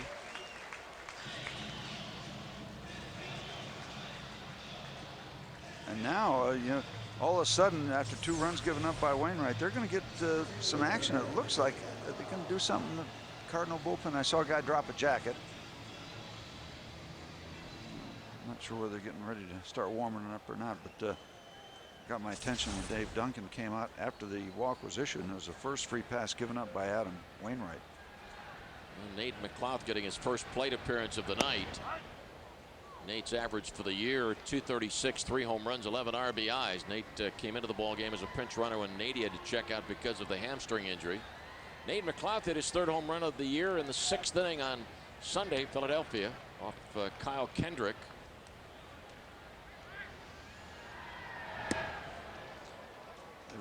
Seemed to be just bluffing out in the Cardinal bullpen. Russ Springer was standing on the mound, but there he is.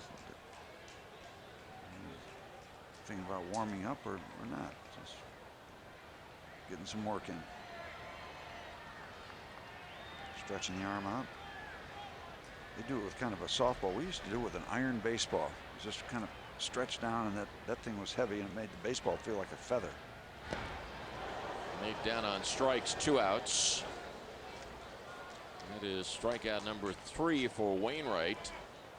That brings up Ryan Doman, and Doman hit in the 2nd inning with runners at 1st and 2nd and popped out, and then was at the plate in the 4th inning with a man at 1st and flat out to center. It has been hot and cold. Remember how hot Ryan Doman was when he got back into action. And as you mentioned, he has cooled off considerably.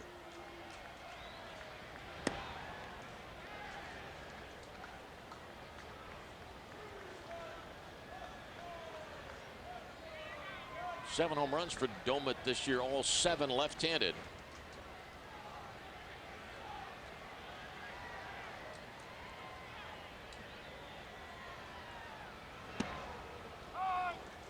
One ball and 1 strike. LaRoche, the runner at second. They at first, 2 outs. The Pirates 2 and the Cardinals 2.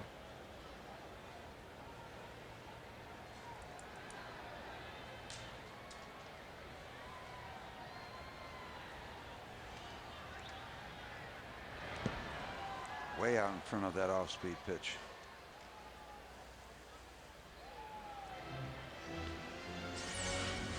Perhaps looking for something else, and when you commit that early, it doesn't matter where the ball was, and that ball was a bouncer in the dirt. Albert Pujols, the Cardinal first baseman, way back on the right side. Second baseman Miles playing a step and a half back of the rim.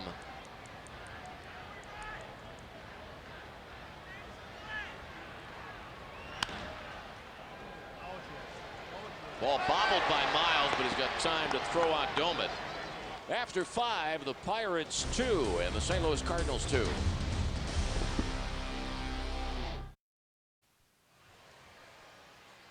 Welcome back to the Coors Light 6th inning. Now it's time for the Coors Light Cold Blast. Nate McLeod, Sunday, Philadelphia.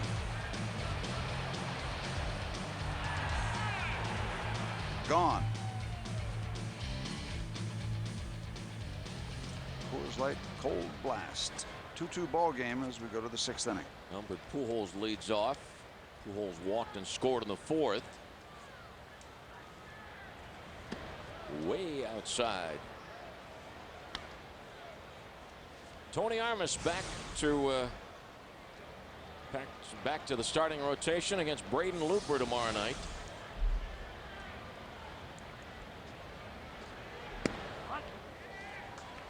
And Looper 8-8 this season, 2-0 against the Pirates. And Tony's been throwing the ball a lot better recently, and he gets the nod.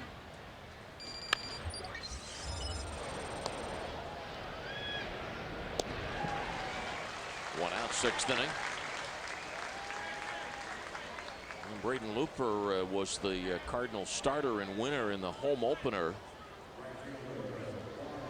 on April the 9th. He pitched 7 scoreless innings that day, allowed just 2 hits, and then gave up only 1 run on 3 hits against the Pirates at Busch Stadium on May 24th. Encarnacion singled in the 4th. Paul Mahallam against the heart of the Cardinal batting order. Batters 3, 4, and 5. On the other side of Pujols, dealing with Encarnacion and Scott Rowland.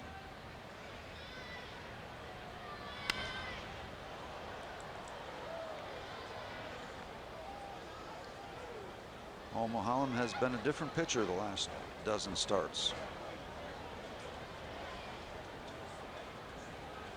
6 2/3 inning, gave up 2 runs and defeated the Astros July 21st, and then a win over the New York Mets on Thursday. We pointed out a couple of times that the Pirates have won just twice since we resumed play after the All-Star break, and Paul won them both.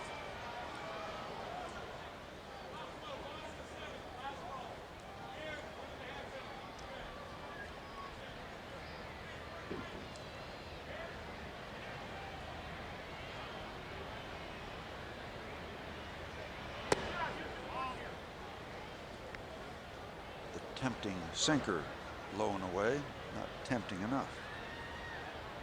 Mr. Encarnacion.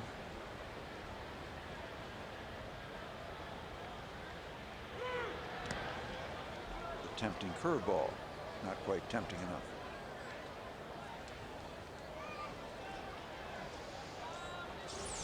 Previous pitch, sinking fastball down and away. This curveball kind of down and in, but a little too far down.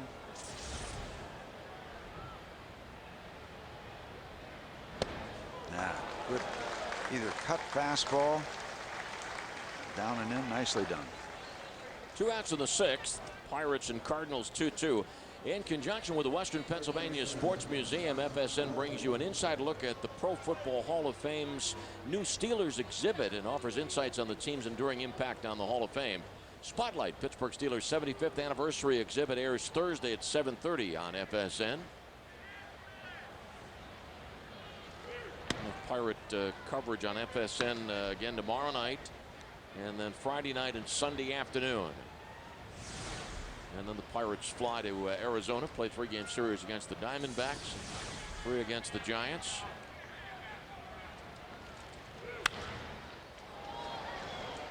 Two out, single to left. Scott Rowland comes up with the Cardinals' 5th hit.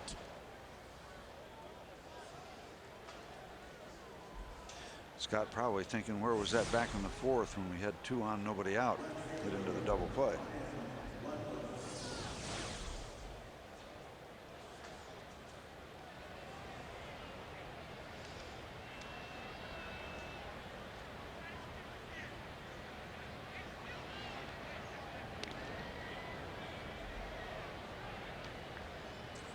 Scott Rowland has stolen 5 bases, and he will go most of the time when you think that he thinks he can catch off guard, catch you napping a little bit.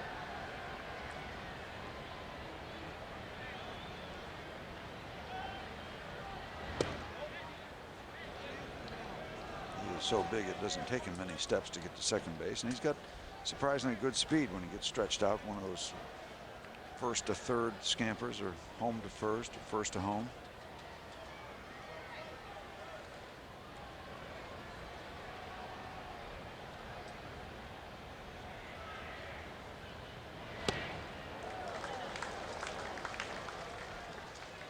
Good motion on the off-speed pitch, did not telegraph it, did not give it away.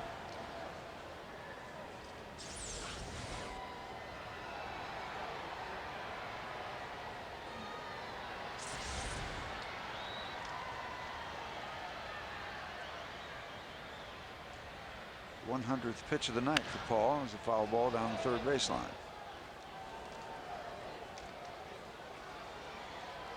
Rolling back to first base. Taguchi doubled in Eckstein to the first. Pujols scored in the 4th on a Molina single.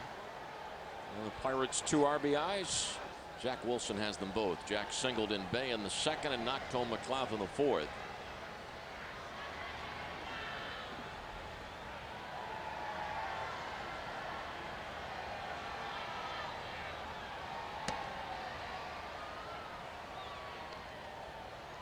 Count 2-2. The score 2-2.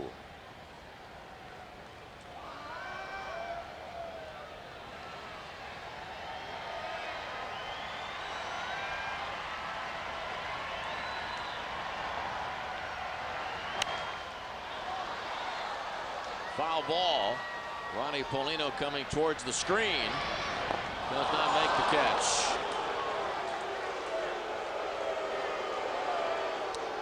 And he will hear it. That ball had terrific hang time. That was upstairs for the longest time.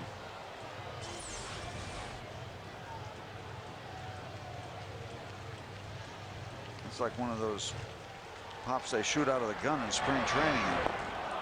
Ronnie never did get close to it.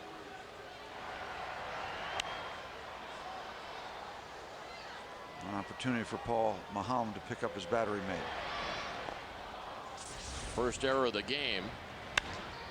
Shot to left center field. Ludwig with a ball to the wall. Here comes Scott Rowland around third. Jack's throw to the plate, and Rowland is safe as Ronnie Paulino doesn't handle the throw. Cardinals lead 3-2, and Ludwig ends up at third.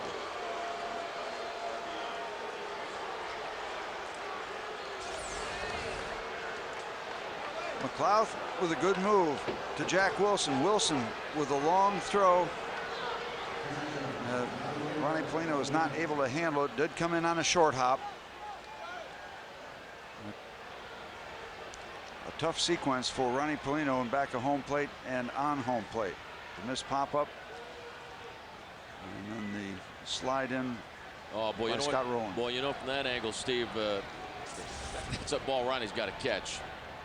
Yep, I don't know. I almost got the impression he moved his head. He took his eye off the ball before he made sure that he had the ball in his glove. That center field camera. Watch this. See there? Because the ball was at the glove. And see, he's yeah, he might be looking at the runner. This run is all on Ronnie. He dropped the pop fly that would have ended the inning.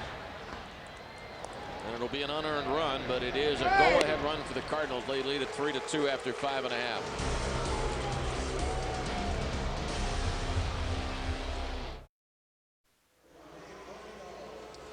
Friends, we invite you to stop by the Pirates Outfitters store at PNC Park or the Pirates Clubhouse store at Pittsburgh Mills and receive a free MLB team-colored backpack with your purchase of $125 of MLB licensed merchandise. It's only available while supplies last, so stop by today. And also want to mention that Tom Gorzolani will be at the Pirates Outfitters store at Pittsburgh Mills this Friday from 11:30 to 12:30. And Ronnie Polino leads off. Boy, did he hear it when his name was announced. 0 for 2. I'll tell you what was also disappointing. There's a shot to the gap by Ronnie in left center field. Diving catch made by Ludwig. He's the guy that hit the foul pop that Ronnie didn't catch. He's the guy that drove in the go-ahead run. I was about to say, what disappointing is that when Ronnie went to the dugout after committing the error. Well, let's watch the replay first, in case you want to make a comment, Steve. Great play by Ludwig. Terrific. Never quit on the play. Jack Wilson, the batter. Jack has a couple of RBI singles. What I was about to say is that watching Ronnie in between innings, he had this smirk on his face, and Castillo must have said something to him, and Ronnie was smiling, and I don't know why he wouldn't be just furious with himself. And it's so disappointing because here's a guy that you figured after watching him last year would be ready to cement that spot behind the plate and be the Pirate top gun catcher for a while, and his offense is down dramatically. His defensive skills have deteriorated. Fly ball to center. And it's out number 2. And quite obviously, from a broadcaster standpoint, it's next to impossible. And we're going to get a pinch hitter, Matt Cater, to bat for Paul Mahal. Next to impossible for any broadcaster to know whether a guy worked hard enough or not. So I'm certainly not in a position to know whether Ronnie's working hard enough or not. But bottom line is getting the job done, and he's been so disappointing this year. Now Matt Cater to bat for Paul Maholm. Paul Maholm, as a result of all that, is on the hook. Yeah, and would probably be sticking around if it's a 2-2 ball game. And then again, what'd you say? The pitch count was over 100? Mm-hmm. Yeah. Okay. Yeah. Boogaboo. As much as we hate to deal with pitch counts, it's the reality of today, of this day in baseball, or this era of baseball.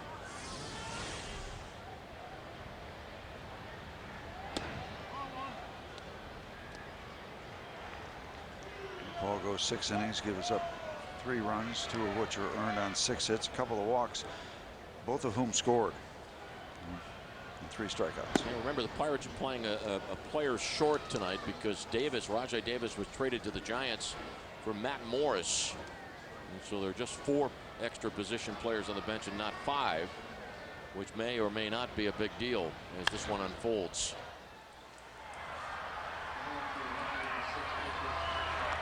After 6, the Cardinals 3 and the Pirates 2.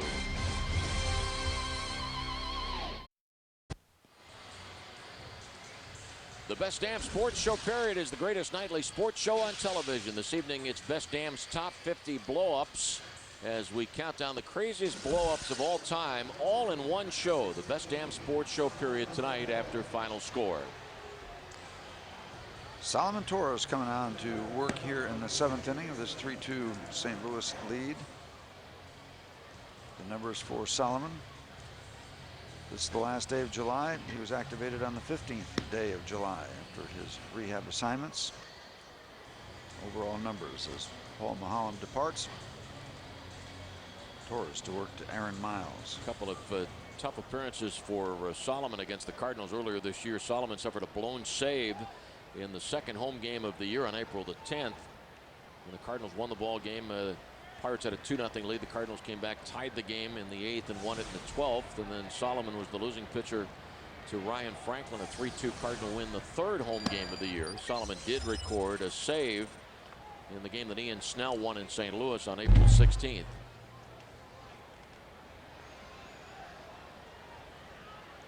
Jeff Suppan not giving any ground to Tom Glavine. They're scoreless in the 4th inning. As a matter of fact, Steve, just one hit in the game. The Mets have the game's lone hit. And Chris Duncan in the on-deck circle getting ready to bat for Adam Wainwright.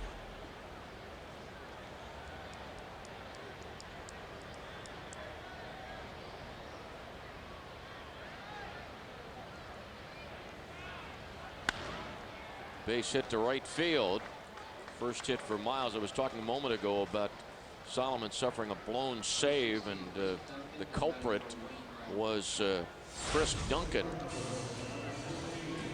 Second home game of the year, or excuse me, the third home game of the year. Duncan, a 9th inning pinch hit home run. Cardinals won it 3-2. That was after Solomon suffered the blown save the day before. Duncan has hit 3 home runs against the Pirates this year.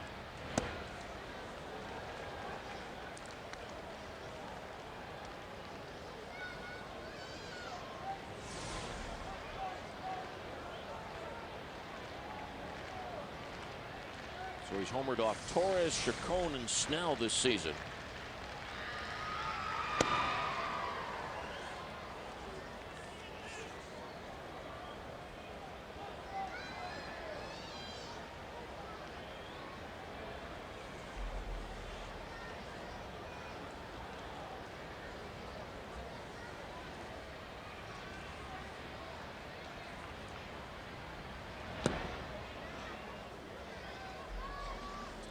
Wainwright goes 6 innings, giving up a couple of runs on 8 hits. He walked a batter and struck out 3. On the opposite end of the spectrum, Paul Maholm on the hook.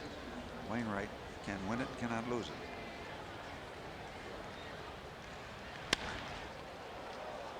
Fair ball.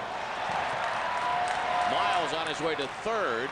Domit's throw into Sanchez. Runners at second and third, nobody out. And the Cardinal pinch hitters, according to their notes, have been very, very hot as opposed to the Pirate group. Cardinal players off the bench doing an excellent job. And now Duncan is 7 for 15 as a pinch hitter this year. Chris Duncan driving Miles from first around to third. Chris Duncan is the son of the Cardinal pitching coach Dave Duncan. They're listed as first in the National League with pinch hits, now with 47. And first in the National League with pinch hitting batting average as a team. Infield drawn in, runners at second and third. Eckstein 0 for 2 plus a walk. 3-2 St. Louis.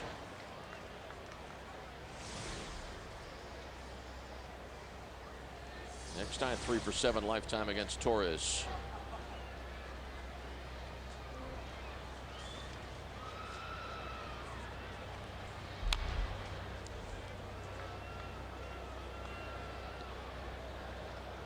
Number of guys that have good have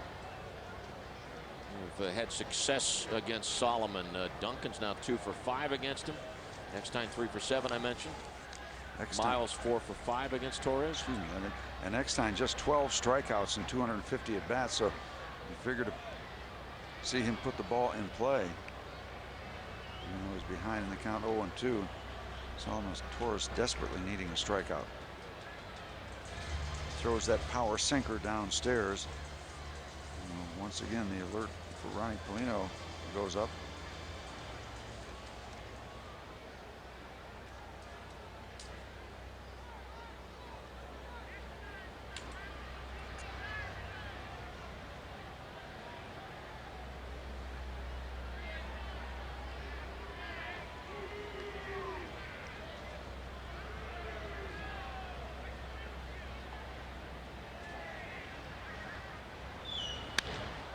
Fly ball to right, pushing Domet back.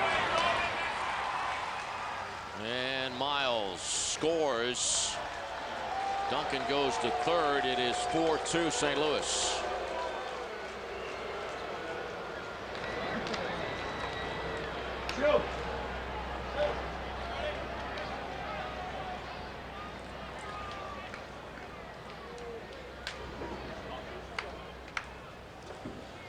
There's the contact ability for David Eckstein. Behind in the count 0-2, finds a way to put the ball in play. Gets the RBI fly ball to right field. And Schumacher is ready to pinch hit for Taguchi.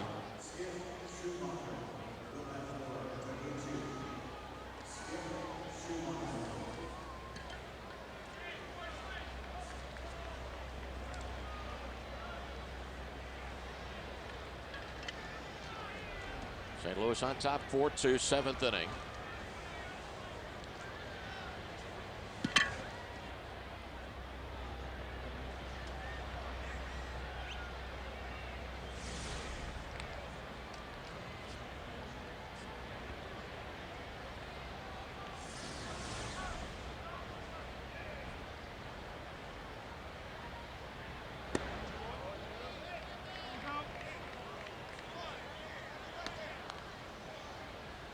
Like they're changing guys on the bullpen and getting Graybo ready, but after Schumacher, there's Pujols, Encarnacion, and Roland. And certainly LaRusse is not going to pinch hit for any one of those three guys. They're all right-handed batters. Correct.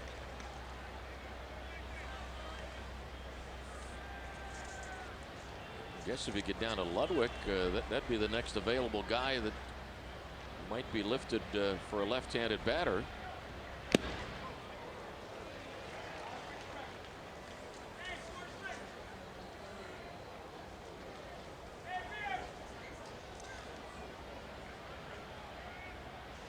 One-out situation. Tony La Russa does not hold much back.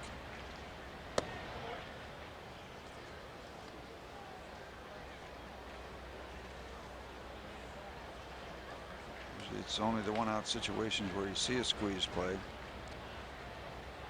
Pirates infield playing in with a runner at third. They can't afford to give up anymore,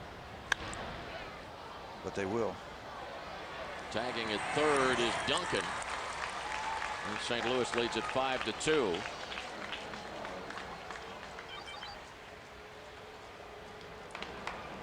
Two outs, 2 runs in. Albert Pujols the batter.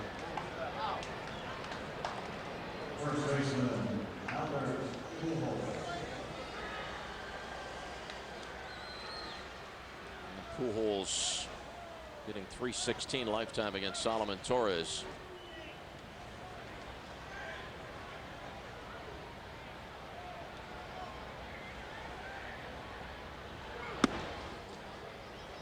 This 2-run top of the 7th set up by that double of pinch hitter Chris Duncan after the base hit.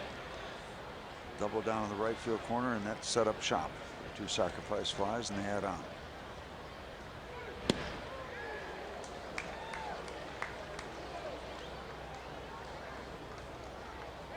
Well, part of the story tonight, the Pirates have left 7 men on base. You know, Ryan Domet is hit with a total of 5 men on. 2 Pirate RBIs. Jack Wilson has them both. The Pirates had runners at first and second in the second inning. Nobody out. Domet popped out. Paulino flied out. Then Jack did come up with a base hit, but that's been so much the story. The Pirates getting a couple of men on. You're thinking, boy, this is a chance for the Pirates to score 2-3 runs, settle for 1. And then in the 4th inning, 1 more Pirate run. Jack singled after 2 outs. And in the 5th inning, a couple of men on, and McLeod struck out and Domet grounded out. Yeah, both of those run innings, 3 hits, just 1 run to show for.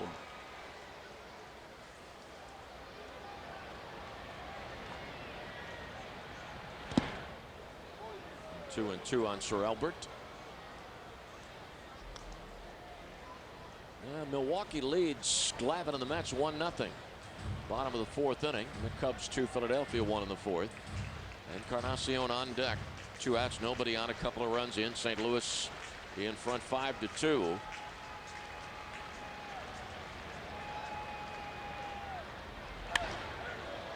Fly ball left field. Base throw to second base. Nobody was there at second. Freddie came off the base to get the ball that had been thrown over Jack's head, and Pujols comes up with a 2-out double.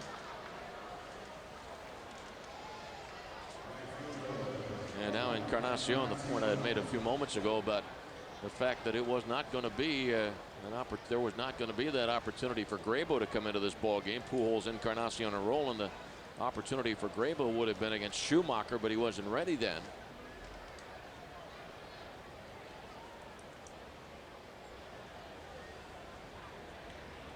Next available slot that you figure would be if La Russa pinch hits for Ludwig, and well, if we get down that far, we're being a horse with no name. Well out of the barn.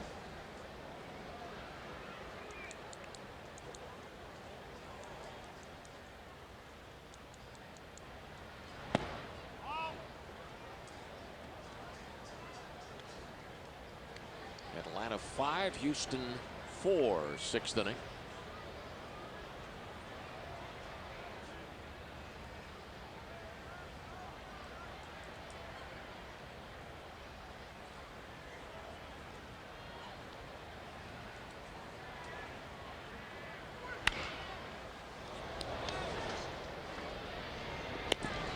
In the inning, 2 runs on 3 hits, 1 man left on. Cardinals 5, Pirates 2 after 6.5.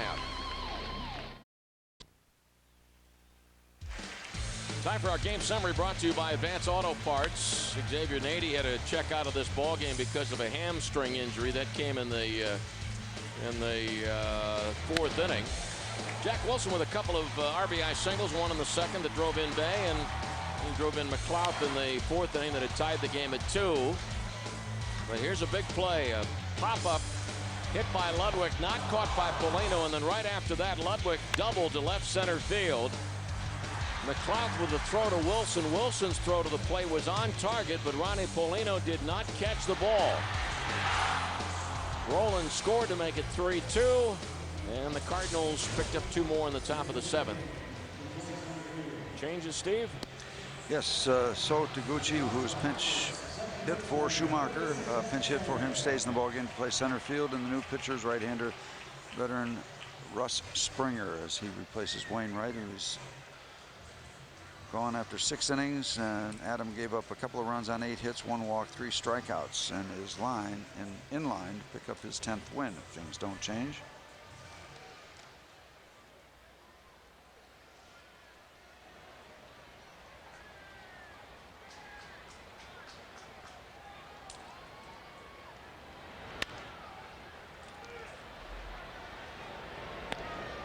Sanchez out number 1.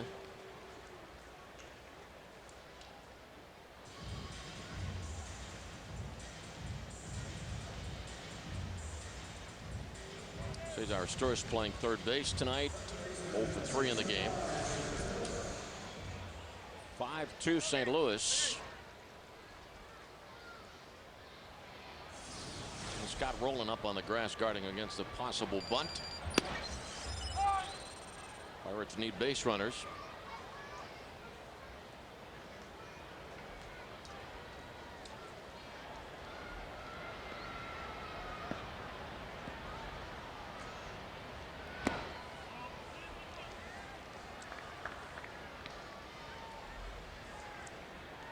Schumacher in center, and he picked up an RBI when he flied out as a pinch hitter. Springer, the pitcher, in the 9th spot of the order.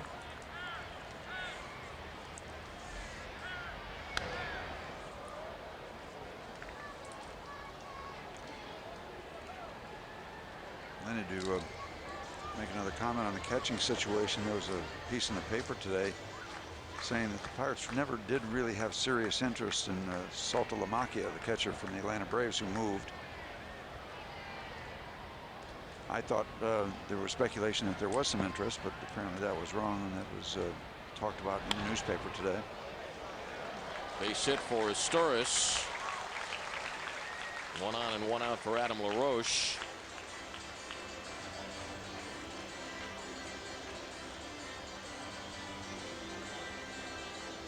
goes trailing 5-2 in the bottom of the 7th inning.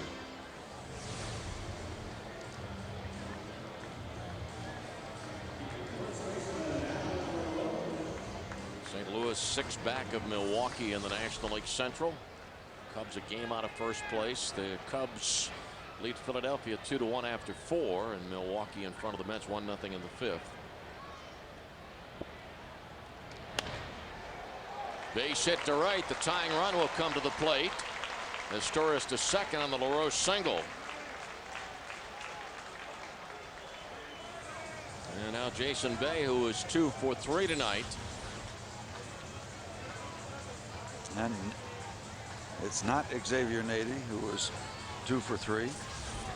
He left the game with a hamstring. It's Nate McLaughlin in the on-deck circle. Now Dave Duncan wants to talk to Springer and some invited guests on the mound.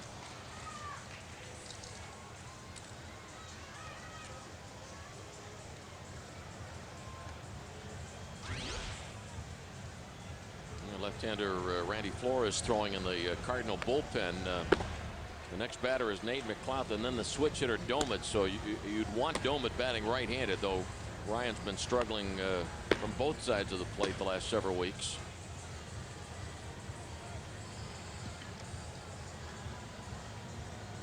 The Yankees 11, the White Sox 3 in the 6th. 5 Yankee home runs: Abreu, Matsui, Cano, Cabrera, and Posada.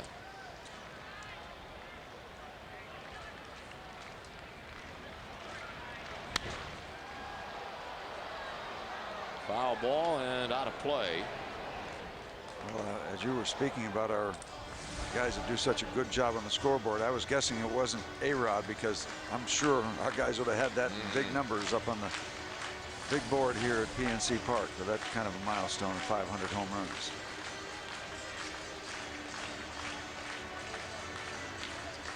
The Yankees in front by 8 runs in the 6th inning, and Boston trailing Baltimore 5-2 in the 6th.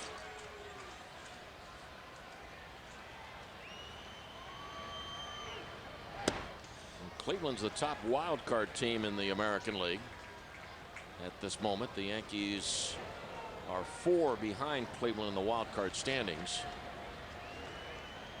I get a feeling it'll be interesting in the American League East. Yankees and Boston will probably play 30-40 more times against each other this year. And play Tampa Bay when they're not playing each other. Yes, exactly. Exactly. Wild card standings: the Indians a game and a half in front of the Mariners. Yankees 4 back. And please note that the American League wild card team is a +15.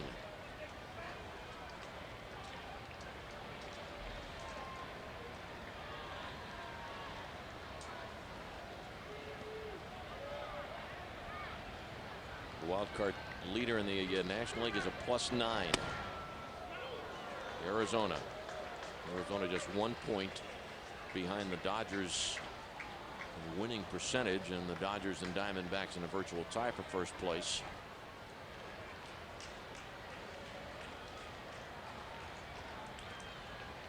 Two on, 1 out. The Bucks trail by 3.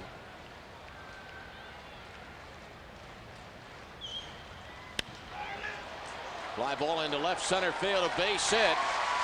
Torres around third. The throw will go towards third. Base, third hit of the game, drives in the Pirates' 3rd run. The Cardinal lead has been reduced to 5-3.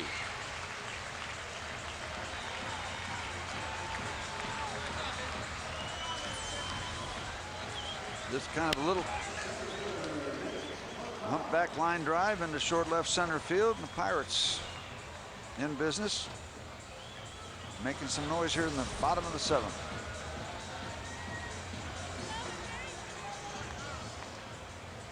Duncan going out, and a pitching change is forthcoming.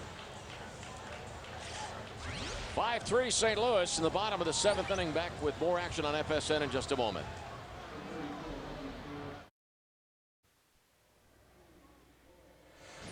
Pirates baseball on FSN, brought to you by Chrysler. The way our vehicles come together is what sets us apart. Chrysler, engineered beautifully. And by Pepsi, your world, your Pepsi.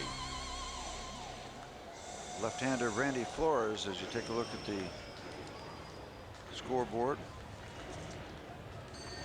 Randy Flores seeing action with Colorado and Texas before becoming a St. Louis Cardinal.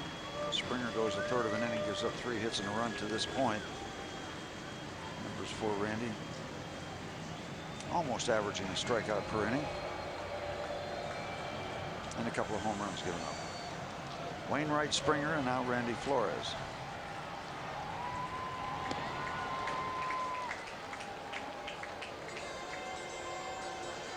Nate McLeod came into the ballgame as a pinch runner in the 4th inning when Nady suffered the hamstring injury, and then Nate struck out in the 5th. Ryan Doman on deck. And the Pirate running mates, LaRoche at second, Bay at first, 1 out.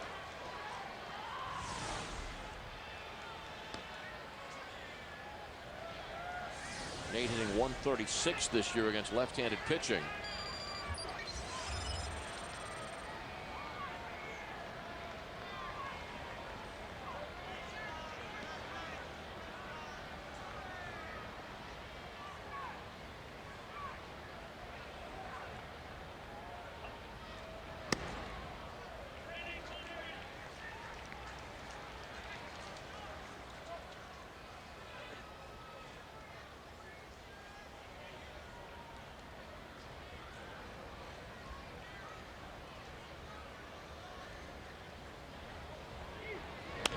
Ground ball to shortstop Eckstein.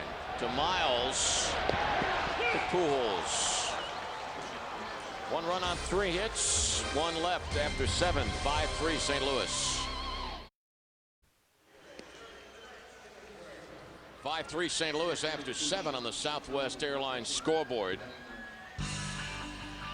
Program reminder, schedule reminder. The Pirates celebrating Heritage Weekend this weekend, brought to you by CareerLink, and all fans who come out to the 7:05 Saturday game against the Reds will receive Homestead Gray's replica jerseys courtesy of Outback Steakhouse. Visit pirates.com for more information. And Sean Chacon is set to pitch the 8th. Numbers for Sean, numbers for Solomon Torres, an inning, a couple of runs on 3 hits, no walks, no strikeouts. Chacon on to face Scott Rowland. This 5-3 St. Louis lead. Let's check in with Marshall Harris. Marshall?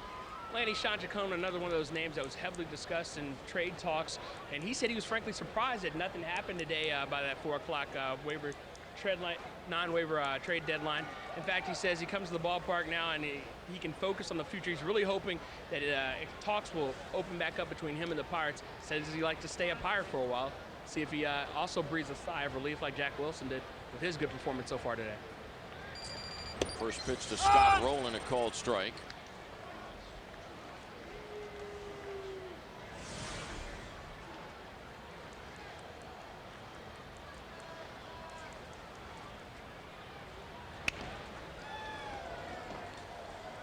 Injured bat. Yes, Rowland needs a new stick. It's 0-2 on Scott Rowland.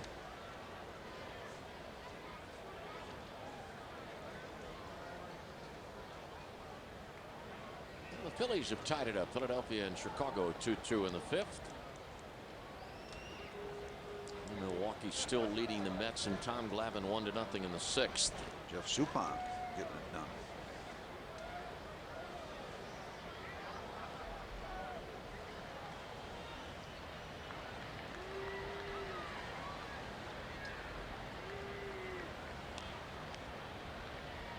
Oh, 2 pitch.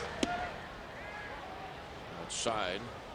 If Glavine doesn't win number 300 tonight, the Mets are in Chicago this weekend.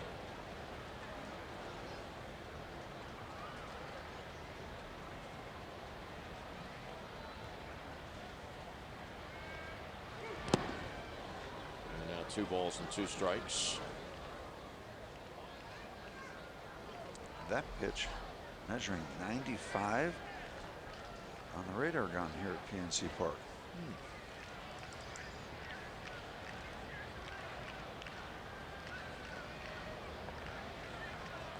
5-3 Cardinals, 8th inning.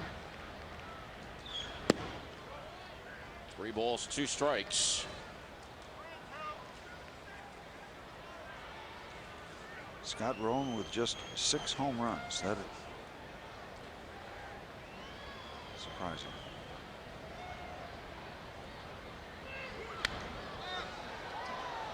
Asturis going towards the Pirate dugout. So is Ronnie Polino. This ball's out of play.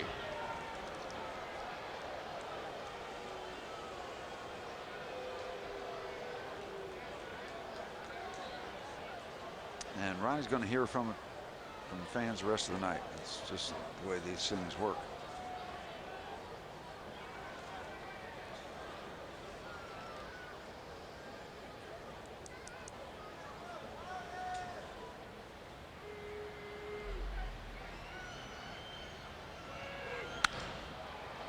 Base hit to left center field.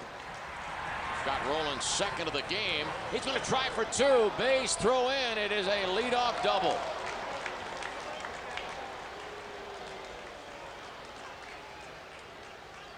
Pretty good hustle on the part of Scott Rowland. He was breaking full speed right out of the batter's box. And there's a lot of room in left center field. And when a player sees that opportunity as he goes around first base, he's looking the whole way. He has made the commitment. He's going to give it a shot.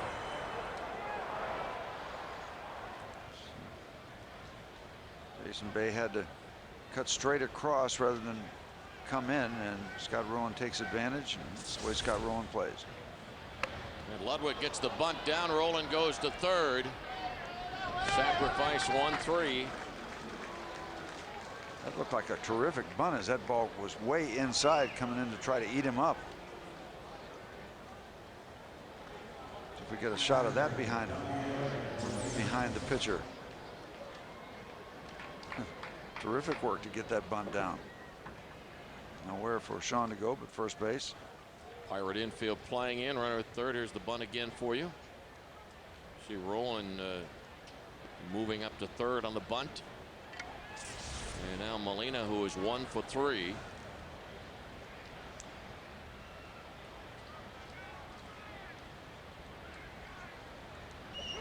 A lot of blue-collar baseball played by the Cardinals. A couple of sacrifice flies producing runs in the 7th. Now another sacrifice, this time of the bunt variety.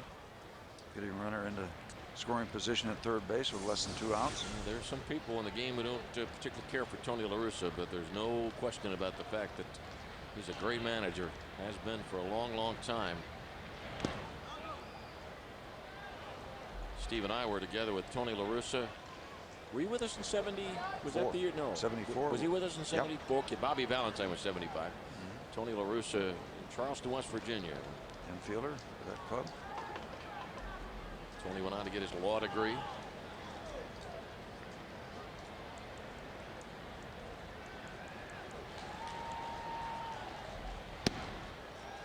And 2-1 on Molina. Cardinals lead at 5-3. They're trying to scratch out another run here. Lead off hustling double by Rowland and the sacrifice bunt of Ludwig. Again, one out. Never discount what Tony might do. Or try. Molina that time swung and missed, trying to push a ball to right field. It's a pitch out. If the Pirates are thinking along those lines, I saw Tony the hook 'em horns there, and Polino gave that sign 3 times. I thought hook 'em horns 2 was a step off. I guess. There's the fastball.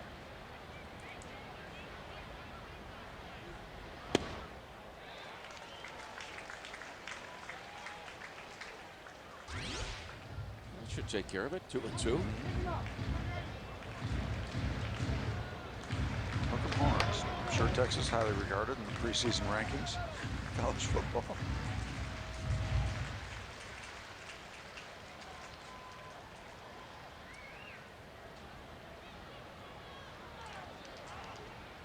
Sinking fastball. Guess I should further explain that when a catcher drops down both his index finger and his little finger, that is the key to either a throw to first, a step off, or a pitch out. Pretty standard. A lot of clubs do that. Use that indicator. But here we're talking 2-2, and Pirate infield playing in.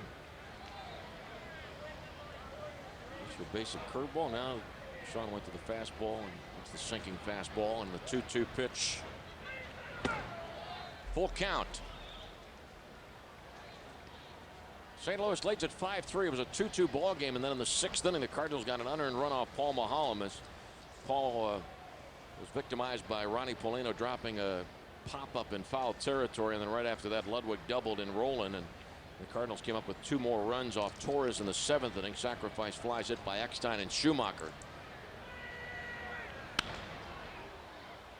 Tagging at third is Roland.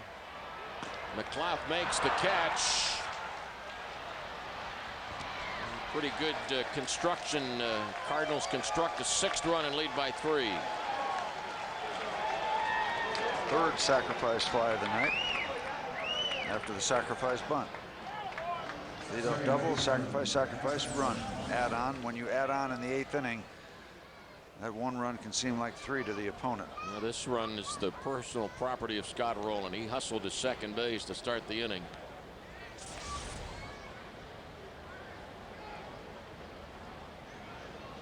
Aaron Miles 1 for 3. The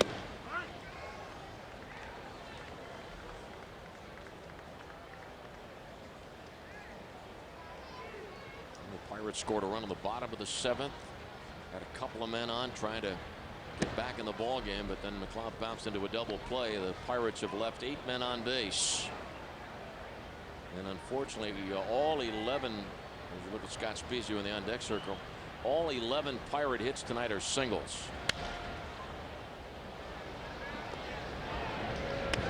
Close play, but Miles is out. The Cardinals get a run on 1 hit. We go to the bottom of the 8th. St. Louis 6, the Pirates 3.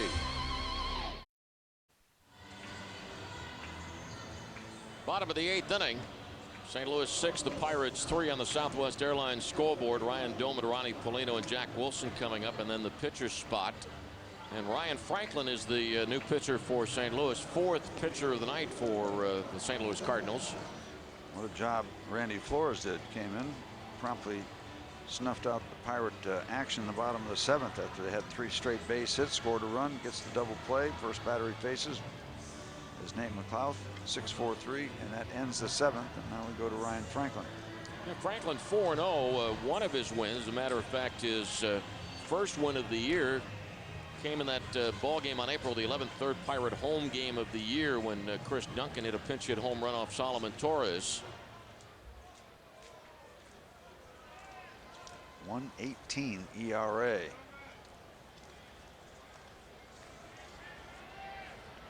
What's impressive about that is that as a reliever, 1 bad inning can just destroy your ERA for most of a year. So it's obvious that Ryan Franklin has not had that bad inning. They just don't get enough innings usually as a total volume at the end of the year to overcome a tough outing or 2. When it's 118, I think that's happened. Franklin, 34 years of age. This guy's been pitching pro ball since 1993. And it was not until '99 that he made it to the major leagues with Seattle. So this guy has persevered. Some time as a Seattle Mariner. Last year, Franklin split the season between Philadelphia and Cincinnati. As a Mariner, Franklin was a starter. Made 32 starts for the Mariners in '03, 32 in '04, and 30 in '05, but all 66 of his appearances last year were as a reliever.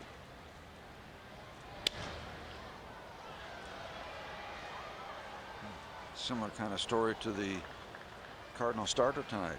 Adam Wainwright started all through his career, and all of a sudden last year 61 appearances out of the bullpen, now starting again.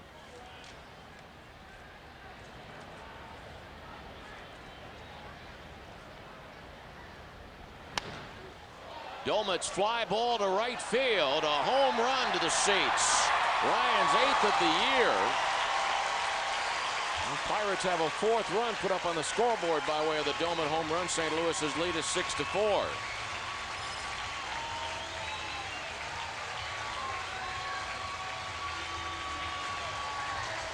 Well, the Cardinals had a couple of big-time comeback wins over the weekend against the Brewers.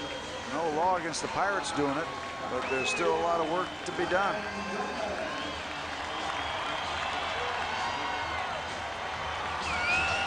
Ryan gets just his second hit in his last 32 at-bats. Belated fireworks display.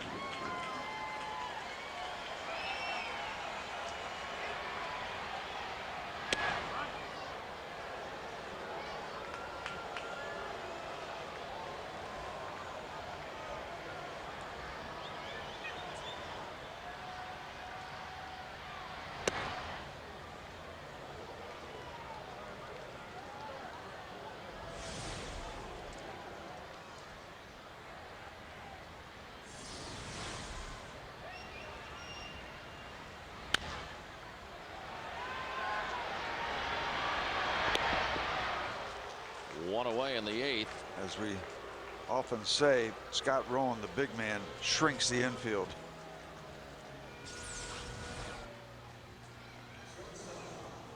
Ryan Doman swing, and he knows it. Ryan Franklin knows it.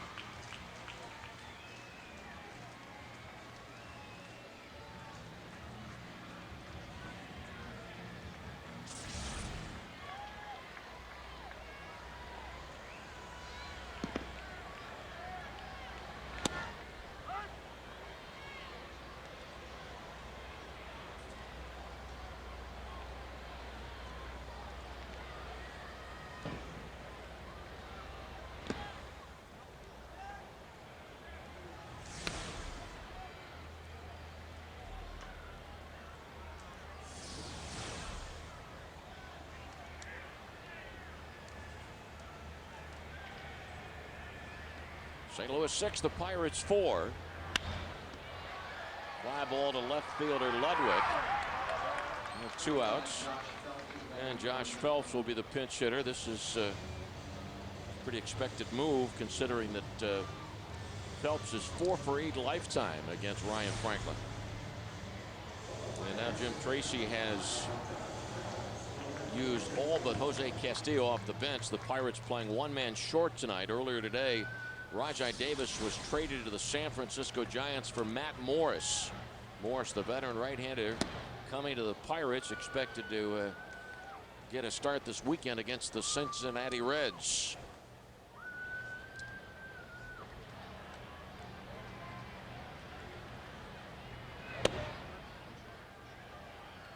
Sean Chacon works an inning and gives up a run, so the Cardinals have scored 3 runs off the Pirate bullpen, 2 runs off Torres, 1 off Chacon. And Phelps is aboard on Scott Rolen's error. Good play, bad play by Scott at third base.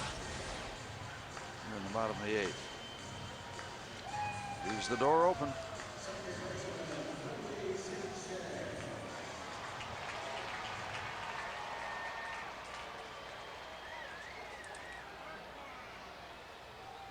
Freddie Sanchez tonight 1 for 4. Cardinals 6, Pirates 4. Bottom of the 8th inning.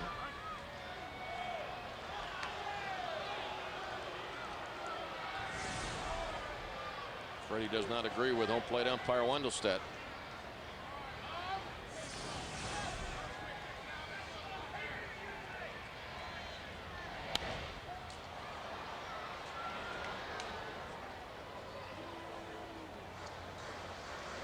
Steve, you were commenting earlier about how, as a pitcher, you never wanted to show up an umpire. I think it's a little bit more difficult this day and age with television to try to show your displeasure and not let the whole world know it. Really, yeah. There are cameras everywhere. There's no hiding.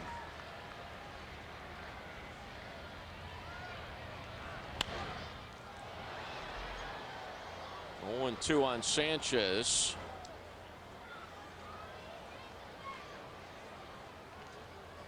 Well, when you get right down to it, as a professional athlete, the worst thing that can happen to you, or the worst thing you can do, is show somebody up. And that's it's just one of the things that everybody hates to see. Fly ball into right center field. Schumacher makes the catch in the inning. 1 run on 1 hit, the home run of Domet. There was an error in the inning and a man left. Domet's home run brings the Pirates back to within 2. 6-4 Cardinals going to the ninth.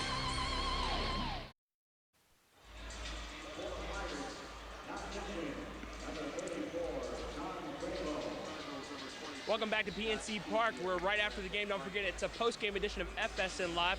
Pirates edition. Rob King in our North Show studios will have highlights and full analysis. Plus, we'll hear from Jim Tracy in his post-game press conference. Also, we'll hear from the newest Pirate, Matt Morris, and training camp reports from Latrobe and the Steelers. That's coming up right after the game on FSN Live, Pirates edition.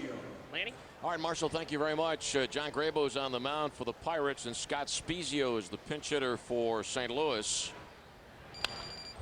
Foul ball, strike one. Grabo's 38th appearance of the year. Spezio fresh off the disabled list.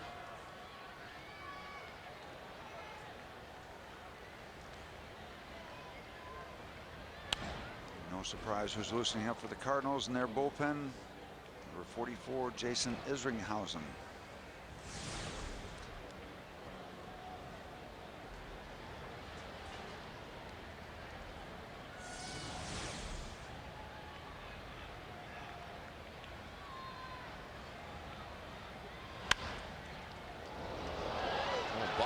Storis, but there's still time for Spezio to be thrown out. One away in the ninth. Looking ahead to the Pirate ninth inning is Storis, LaRoche, and Bay coming up. As Isringhausen gets it ready in the bullpen. Lenny, the Mets have taken a lead. Is Glavine still involved? Well, let me check. Two-run Mets sixth inning. Milwaukee, one run on one hit. Both starters are still in there. Got a shot.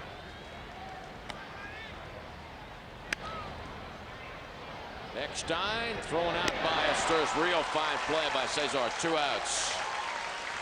Made that play like he'd done it before. No hesitation, coming in on the move. Bare hand, strong throw to first base. Not even close at first.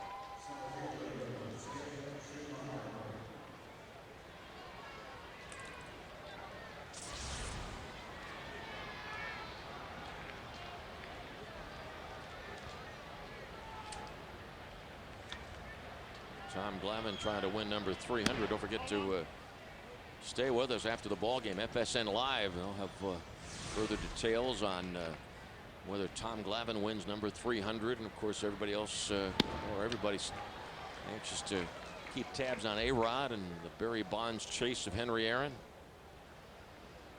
San Francisco Giants in Dodger Stadium.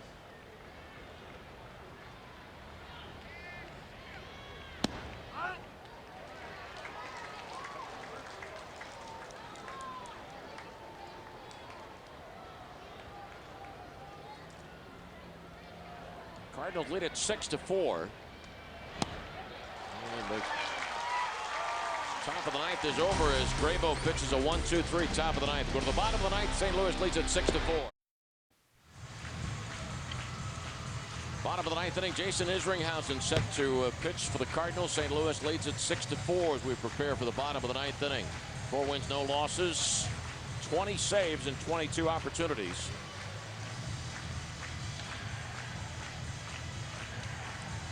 Makes 289 altogether. 269. Isringhausen has 4 of his saves this year against the Pirates, including the save of Braden Looper's 2 wins over the Pirates. Home opener April 9th that the Cardinals won 3-0. A lot of eyes on the Mets game tonight. Way back when, Jason Isringhausen was a young starting pitcher coming up through the Mets organization and slated to have a fine career as a starter. That didn't work out, but he has been terrific as a closer.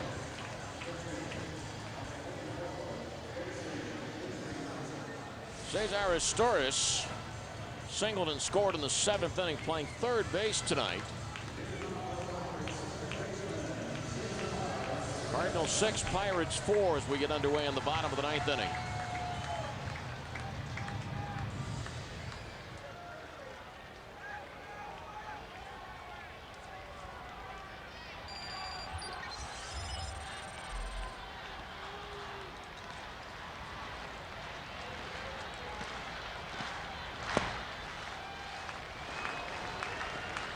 The two starters are the pitchers of record, Adam Wainwright and Paul Maholm. It was a 2-2 ball game when the Cardinals scored an unearned run in the top of the 6th. Ludwig doubled in Scott Rowland to make it 3-2. That was after the Ronnie Polino error. And the Cardinals picked up 2 runs in the top of the 7th. Back-to-back sacrifice flies by Eckstein and Schumacher. The Pirates scored in the bottom of the 7th inning. Bay singled in Asturias. Each team scored a run in the 8th. Molino a sacrifice fly in the Cardinal 8th, and the home run of Domet, the solo home run by Ryan Domet in the bottom of the 8th inning. Jack Wilson 2 RBIs tonight. And Jason Bay has 3 hits. Bay is due up 3rd in this 9th inning.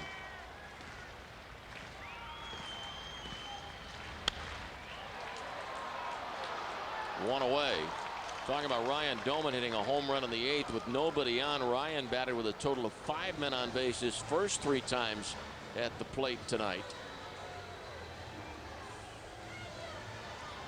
Paul Maholm didn't pitch all that badly, but as you say, he's on the hook, and should this not change, it would be his 13th loss.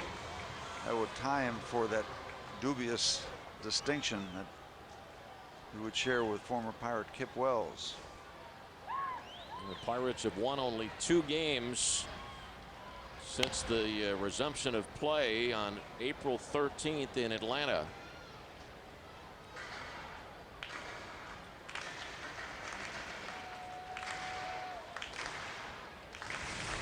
Well, the Pirates, after 104 games last year, were 38-66. If the ball club loses tonight, the Pirates' record will be only 4 games better than the record of the team after 104 games last year.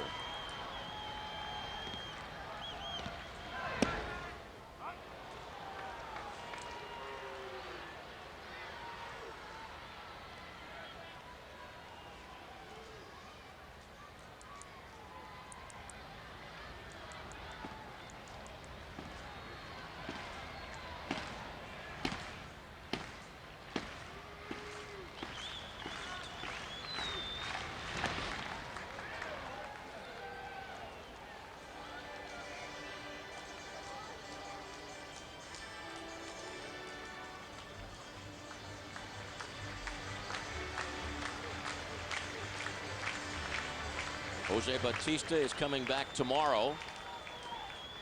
Tony Armas returns to the starting rotation tomorrow. Bautista's been out with a hand injury since the Atlanta series.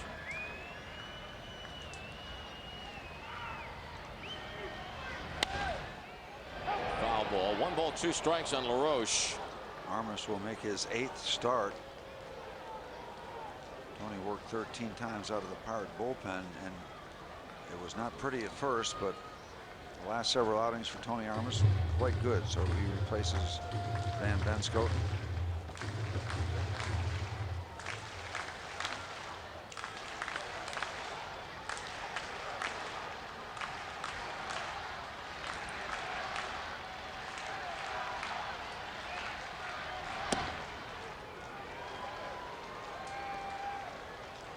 First order of business here, get somebody on the base paths.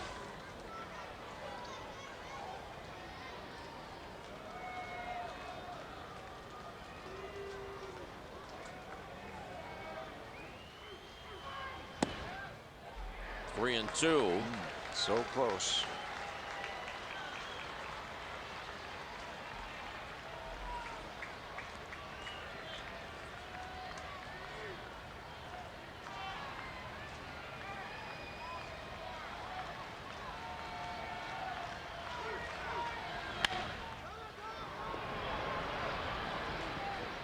There's out number 2.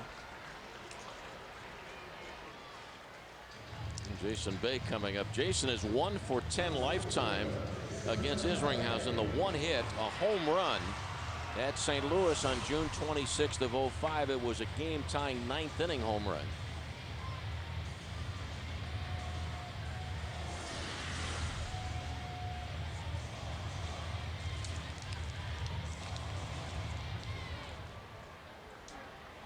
St. Louis 6, the Pirates 4.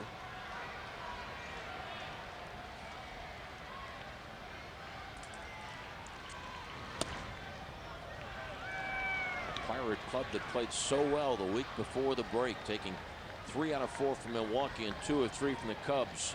And the Pirates went from 13 down to 9 games out of first place in the span of 6 days. But at the start of the day today, the Pirates are back at 13.5 out. Milwaukee trailing the Mets 2-1. Looks like the Cubs are getting ready to move into a tie with the Milwaukee Brewers if the Brewers lose to Tom Glavine and the Cubs are successful against the Phillies tonight.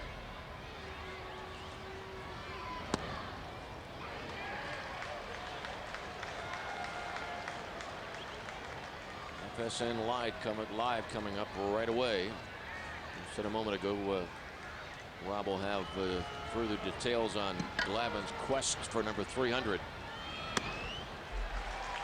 Well, Bay on base for a 4th time, 3 for 4 tonight, plus the base on balls. And Nate McLeod coming up.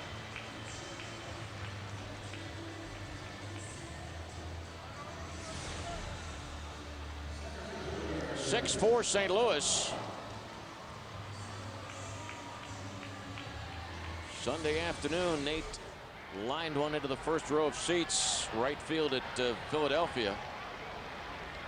His 3rd home run of the year. Bay is running, and the Cardinals ignore Jason.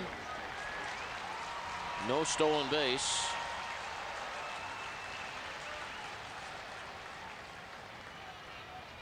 And Ryan Doumit on deck. Well, you'd love that matchup, wouldn't you? Give you a quick shot at stealing a ball game.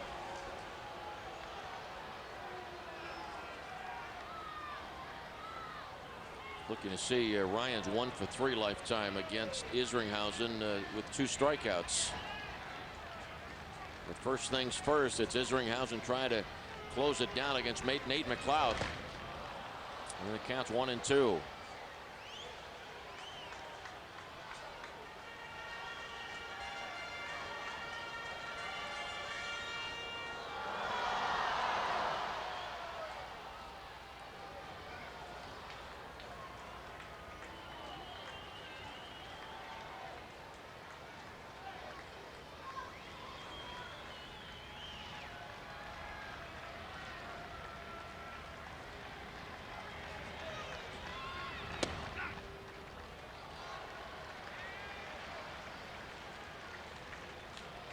Jason Isringhausen kind of tough on himself. He's not been happy with a couple of those pitches. Expressing it verbally. He's working here in the bottom of the 9th, looking for one more out. 6-4 St. Louis.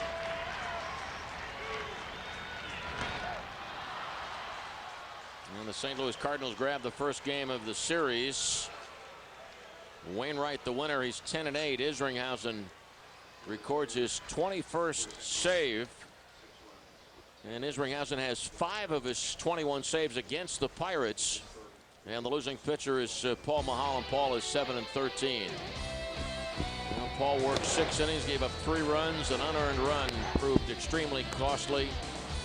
Jason Bay 3 hits tonight. Doumit a home run. 6-10-1 for St. Louis and 4-12-1 for the Pirates. The Pirates leave 10 men on base. FSN Live coming up next, so don't go away, folks. Final score: Cardinals 6, Pirates 4.